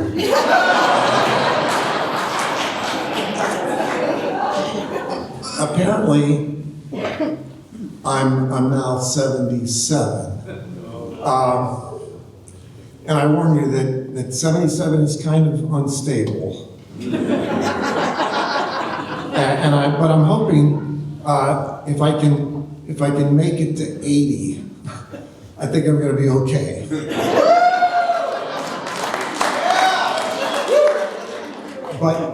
But being this age has created an interesting situation. Steady Ed is still one of the most recognizable icons of our sport. So it's not surprising that kids are on the internet all the time. They've heard of him. They've seen pictures of him. How are they to know he's been gone for 20 years? They don't know. So then they're out at the course and they see me and they say, oh, there's that old guy.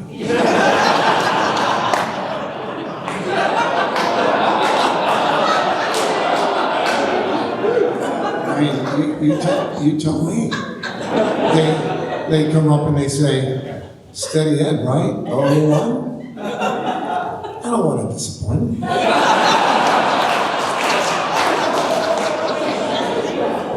So I've signed a few discs. Oh,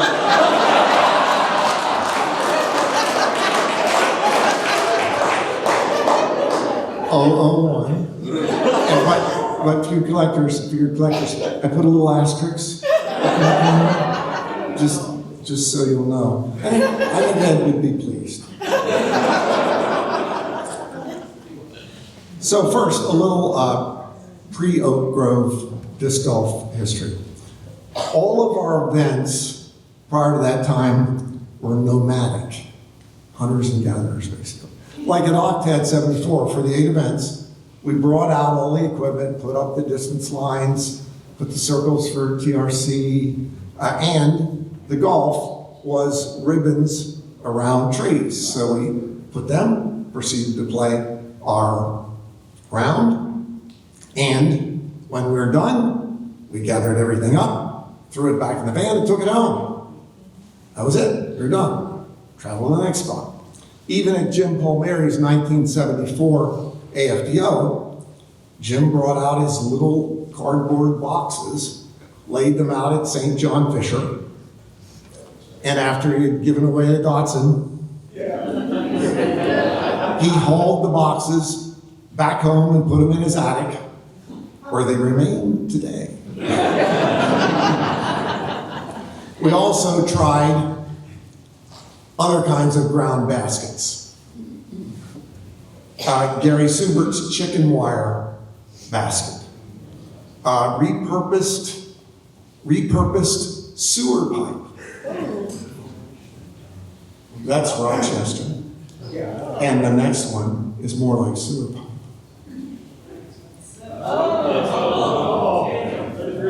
Monroe.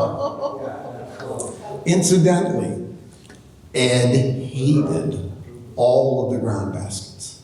Hated it. Because he didn't like the throws that we had perfected to go into these baskets. You know, this, I mean, I went in the car with this. You know, he says, that's not the way a Frisbee's supposed to fly. Is that pretty good? Yeah. At this point, it's like imitating Lincoln. You know, they go right on. So, in '75, for the World Frisbee Championships, Ed convinced LA County to let them put in the poles at Oak Grove. And I'm sure that the people listening to it goes, okay, it's a fad. You know, how long can it last? Let's do what he wants.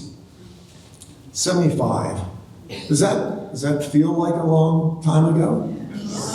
I mean, on one hand, yeah, exactly. On one hand, it seems like a couple of seasons ago. And on the other hand, it really, truly feels like a lifetime. I mean, gas was 53 cents a gallon. Anyway, the most interesting thing about that event happened after it. Because Ed and I come back maybe a week later, and for some reason, we're looking around, and there are people playing to the poles who we don't know. Whoa. Because we know everybody who plays. Who the hell are these people? And they say, well, we saw you out there at the tournament. It looked like fun. We've been coming every day.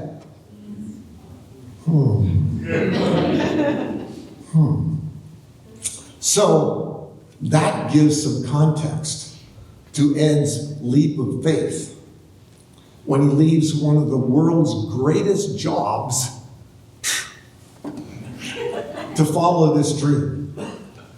Now remember, it may seem now in retrospect, oh sure, that was a great move. But there was, as we've mentioned, one permanent course on the planet. One. And maybe 200 people who even knew what you were talking about. Ed's family must have thought he was nuts. I mean, really. I mean, we already knew he was a dreamer. But what a risk. I mean, it'd be like today if I said, hey, my elevator pitch man, I've got this cool idea, okay? I'm thinking that we can attach food to email. What do you think? Are you in?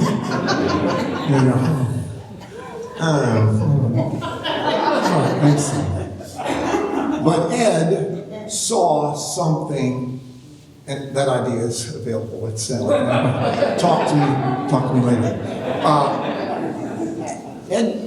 Ed foresaw something really amazing about this game. But it really wasn't that surprising that it was invented, discovered, because the instructions were right. Now here's an interesting photo. My bad. This is from 1975 when they put the polls in that he convinced them they thought it would be a fad. Moving ahead now. The instructions were right there on the disc: play, catch, invent games. Now, most of our disc historians agree that the adaptation of golf to the Frisbee was one of the first obvious choices. There's others. Base B is really fun.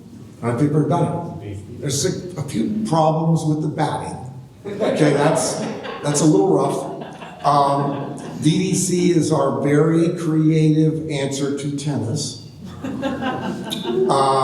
Ultimate has soccer, football, and rugby covered very well. Frisbee polo has never gotten much traffic.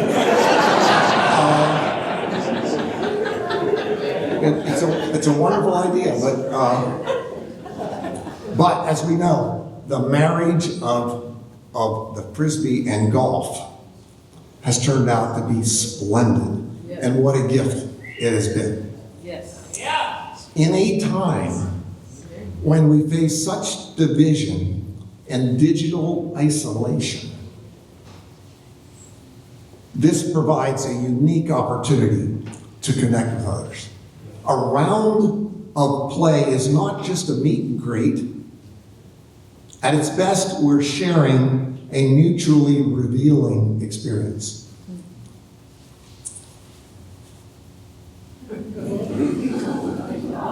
We learn a lot about each other when we play together.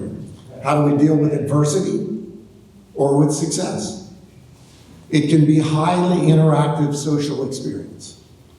Or, if you prefer, it can be a solitary meditative activity. I love that shot. Yeah. Is that so cool?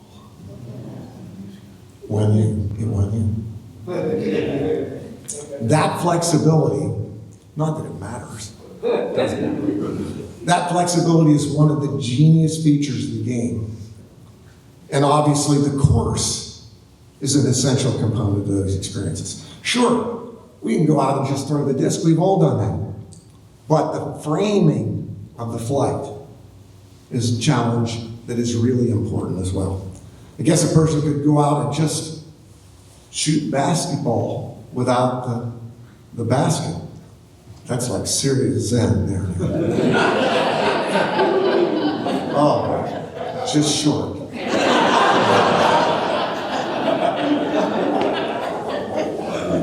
In an article I once wrote that I'd only recently become aware that others were keeping score of the number of throws that they were taking. That's a better line than that. In a recent article, I wrote that I only had recently become aware that others were keeping track of the number of throws Thank you. Actually, I'm certain that there are a lot of people who don't keep track. They couldn't tell you at the end of their round how many times they threw. And that's a fine use of the course. I mean, these days, I don't do Rubik's Cube for speed. I don't have time for that. I'm a really busy guy. You know? I do it for relaxation and meditation. Sometimes in the dark, complete darkness. You know, it's a party trick I do. You know, I mean, I show them the completed cube, turn off the lights, and then mix it up, and then seconds later, turn the lights back on. Solved. I remember our dear departed, Tom Roddick, saying to me once that he was concerned that disc golf was too restrictive and stressful. He wanted it to be more liberating and relieve us from the carefully delimited demands of the daily humdrummery, as someone might say.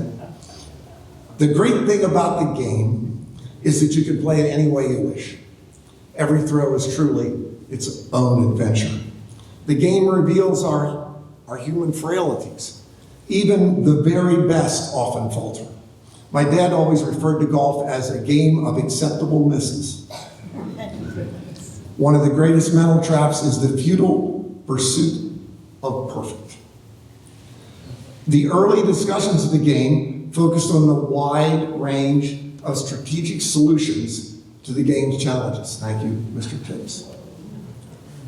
Our flyways, as I like to call them, and our targets frame our flights.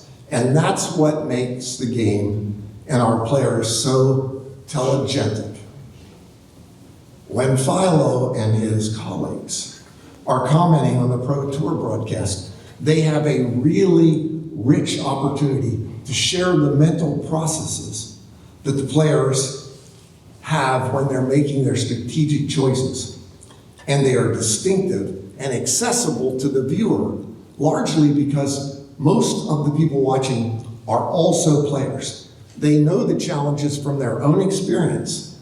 They've been there, they've tried that. That's a really important part of it.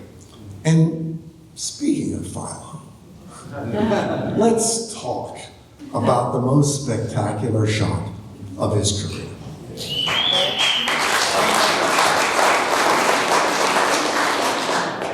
It's already been discussed, but not the way I'm going to discuss it.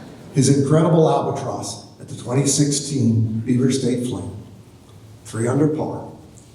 It is the rarest achievement in any golf format, much more than a hole-in-one. Only a handful of pros in either game have ever recorded 3 under par. But really, it isn't the score on the hole that made Philo's throw so iconic. It was the mind-blowing impact that comes from his creative vision and the perfect execution of a flight path that could only be achieved with a flying disc or maybe an alien spacecraft streaking in for a crash landing into the chains. Bring me the other object that could do it. There is none. There is none. That is why his Tross, as I call it, is the most viewed disc flight ever in history, and it will continue to be viewed because it will never cease to amaze. Thank you, sir.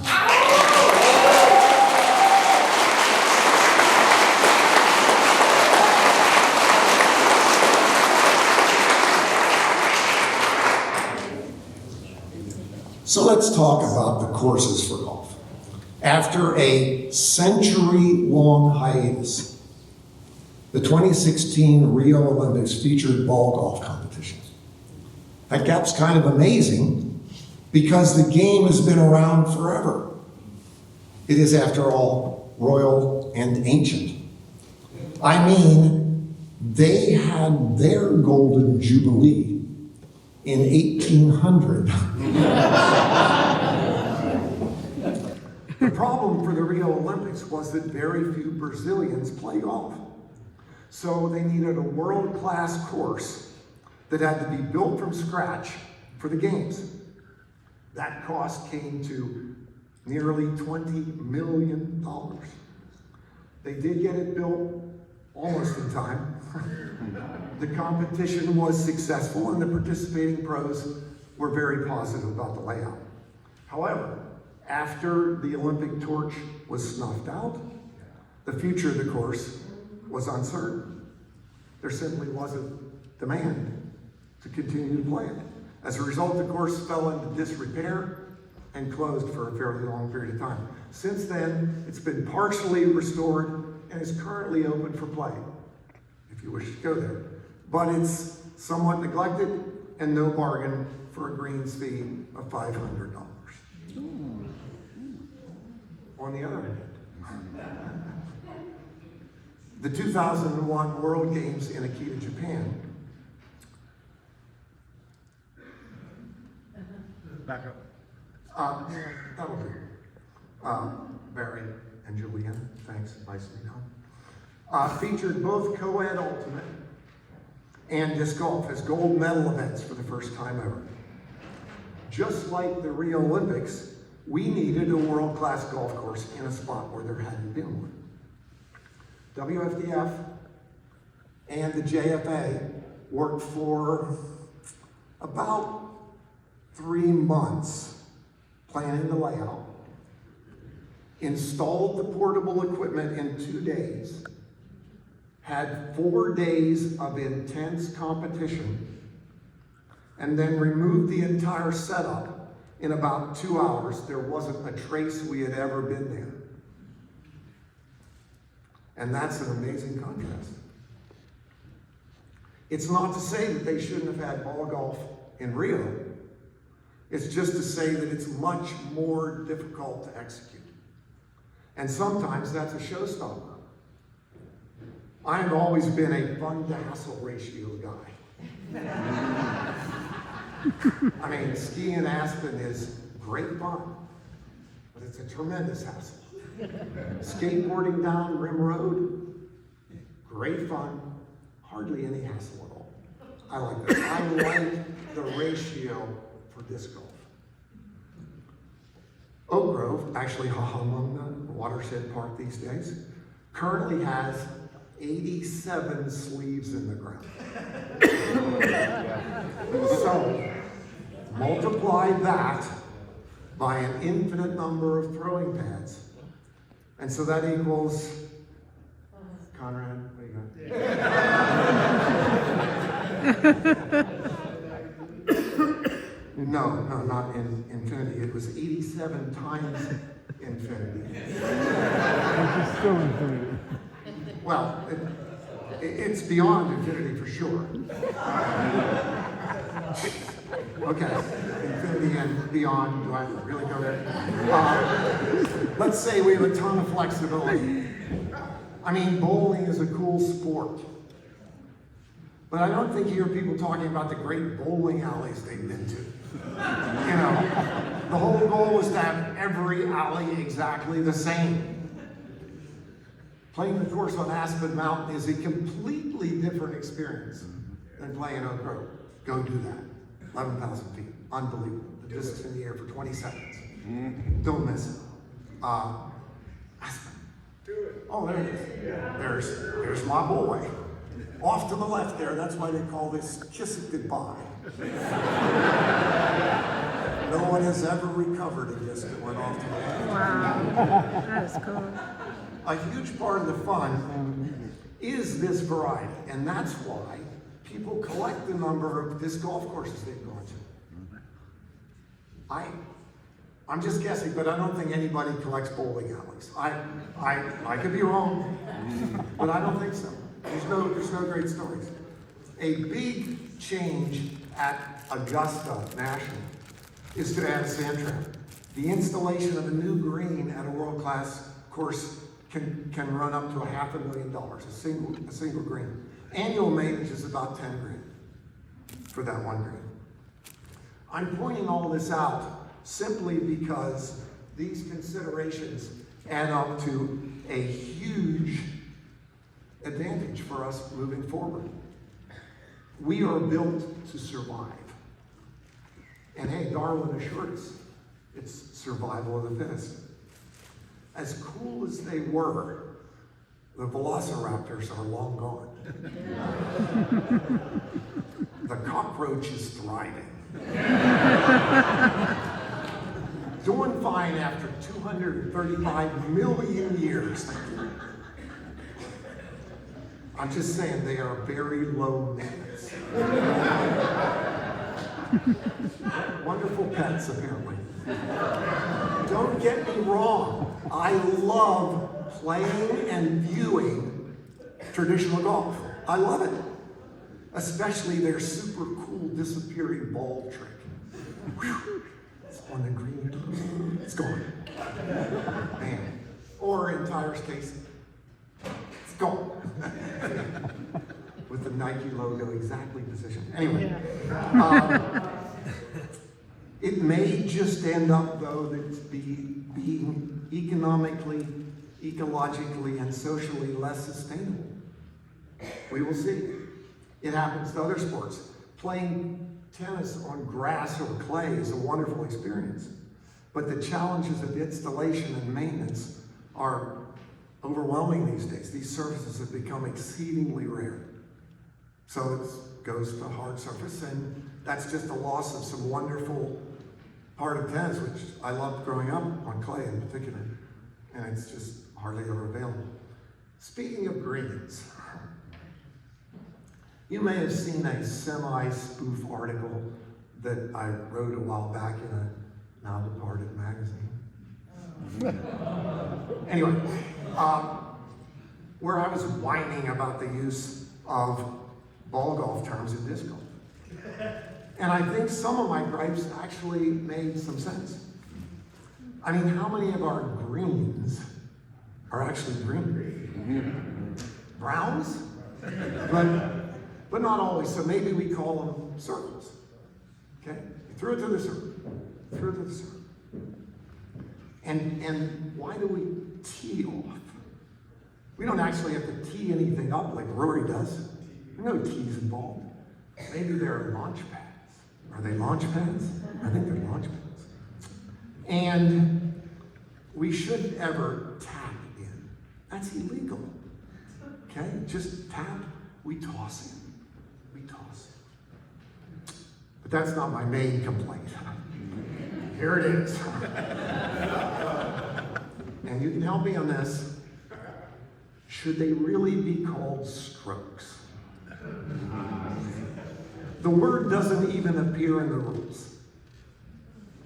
Strokes are cardiovascular events. What we do is throw discs. We do not stroke them, except for collectors. It's easy for you to join my little crusade. Just call them throws and don't have any strokes out there. Okay. You can help especially. Anyway, in closing, I'd like to use this sacred pulpit. Somehow I imagine myself more back there. I'd like to use this secular pulpit to say something about immortality.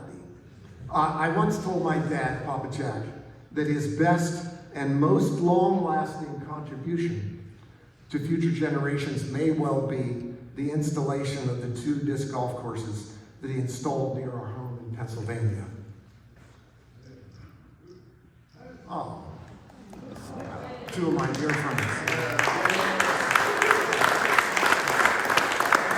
They joined me for Jack's memorial service that day. It was wonderful.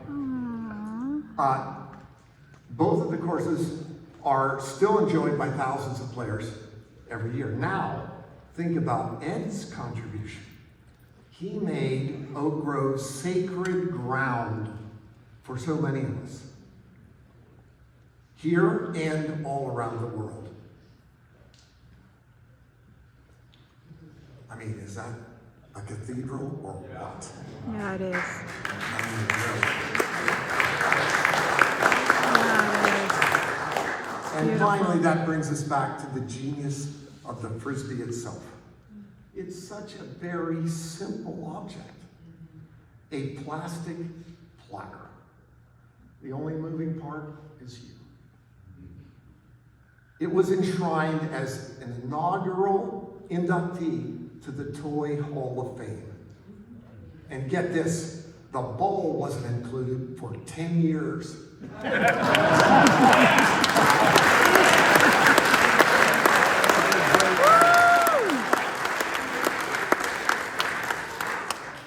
You know the next line, don't you? Yeah. Stansel was right. Yeah. What is it? It dreams is When a ball ball dreams, it dreams is a frisbee. And of course, the genesis of the frisbee was also right here in the San Gabriel Valley. Thanks eternally, Spud and Rich.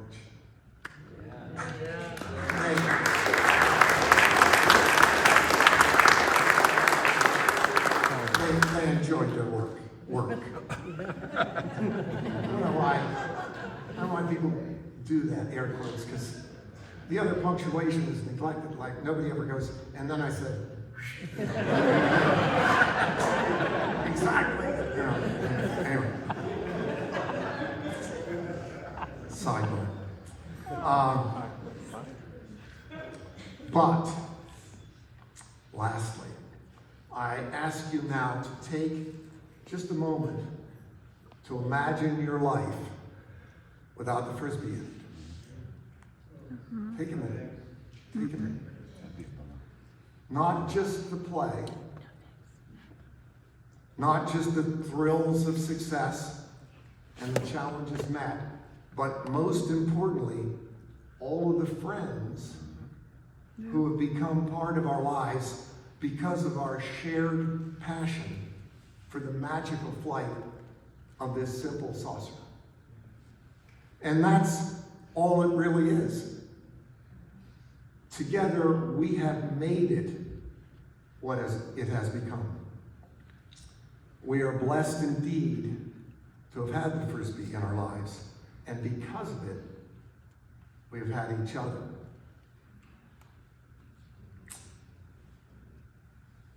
Is there another? That it is. That's each other.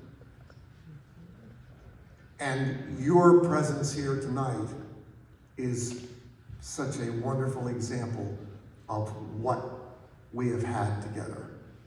And I can't thank you any more deeply than, I don't know the words for it.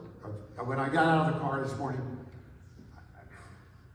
I really couldn't believe it. So thank you so much for joining us, and let's have some fun out there this weekend. Yeah.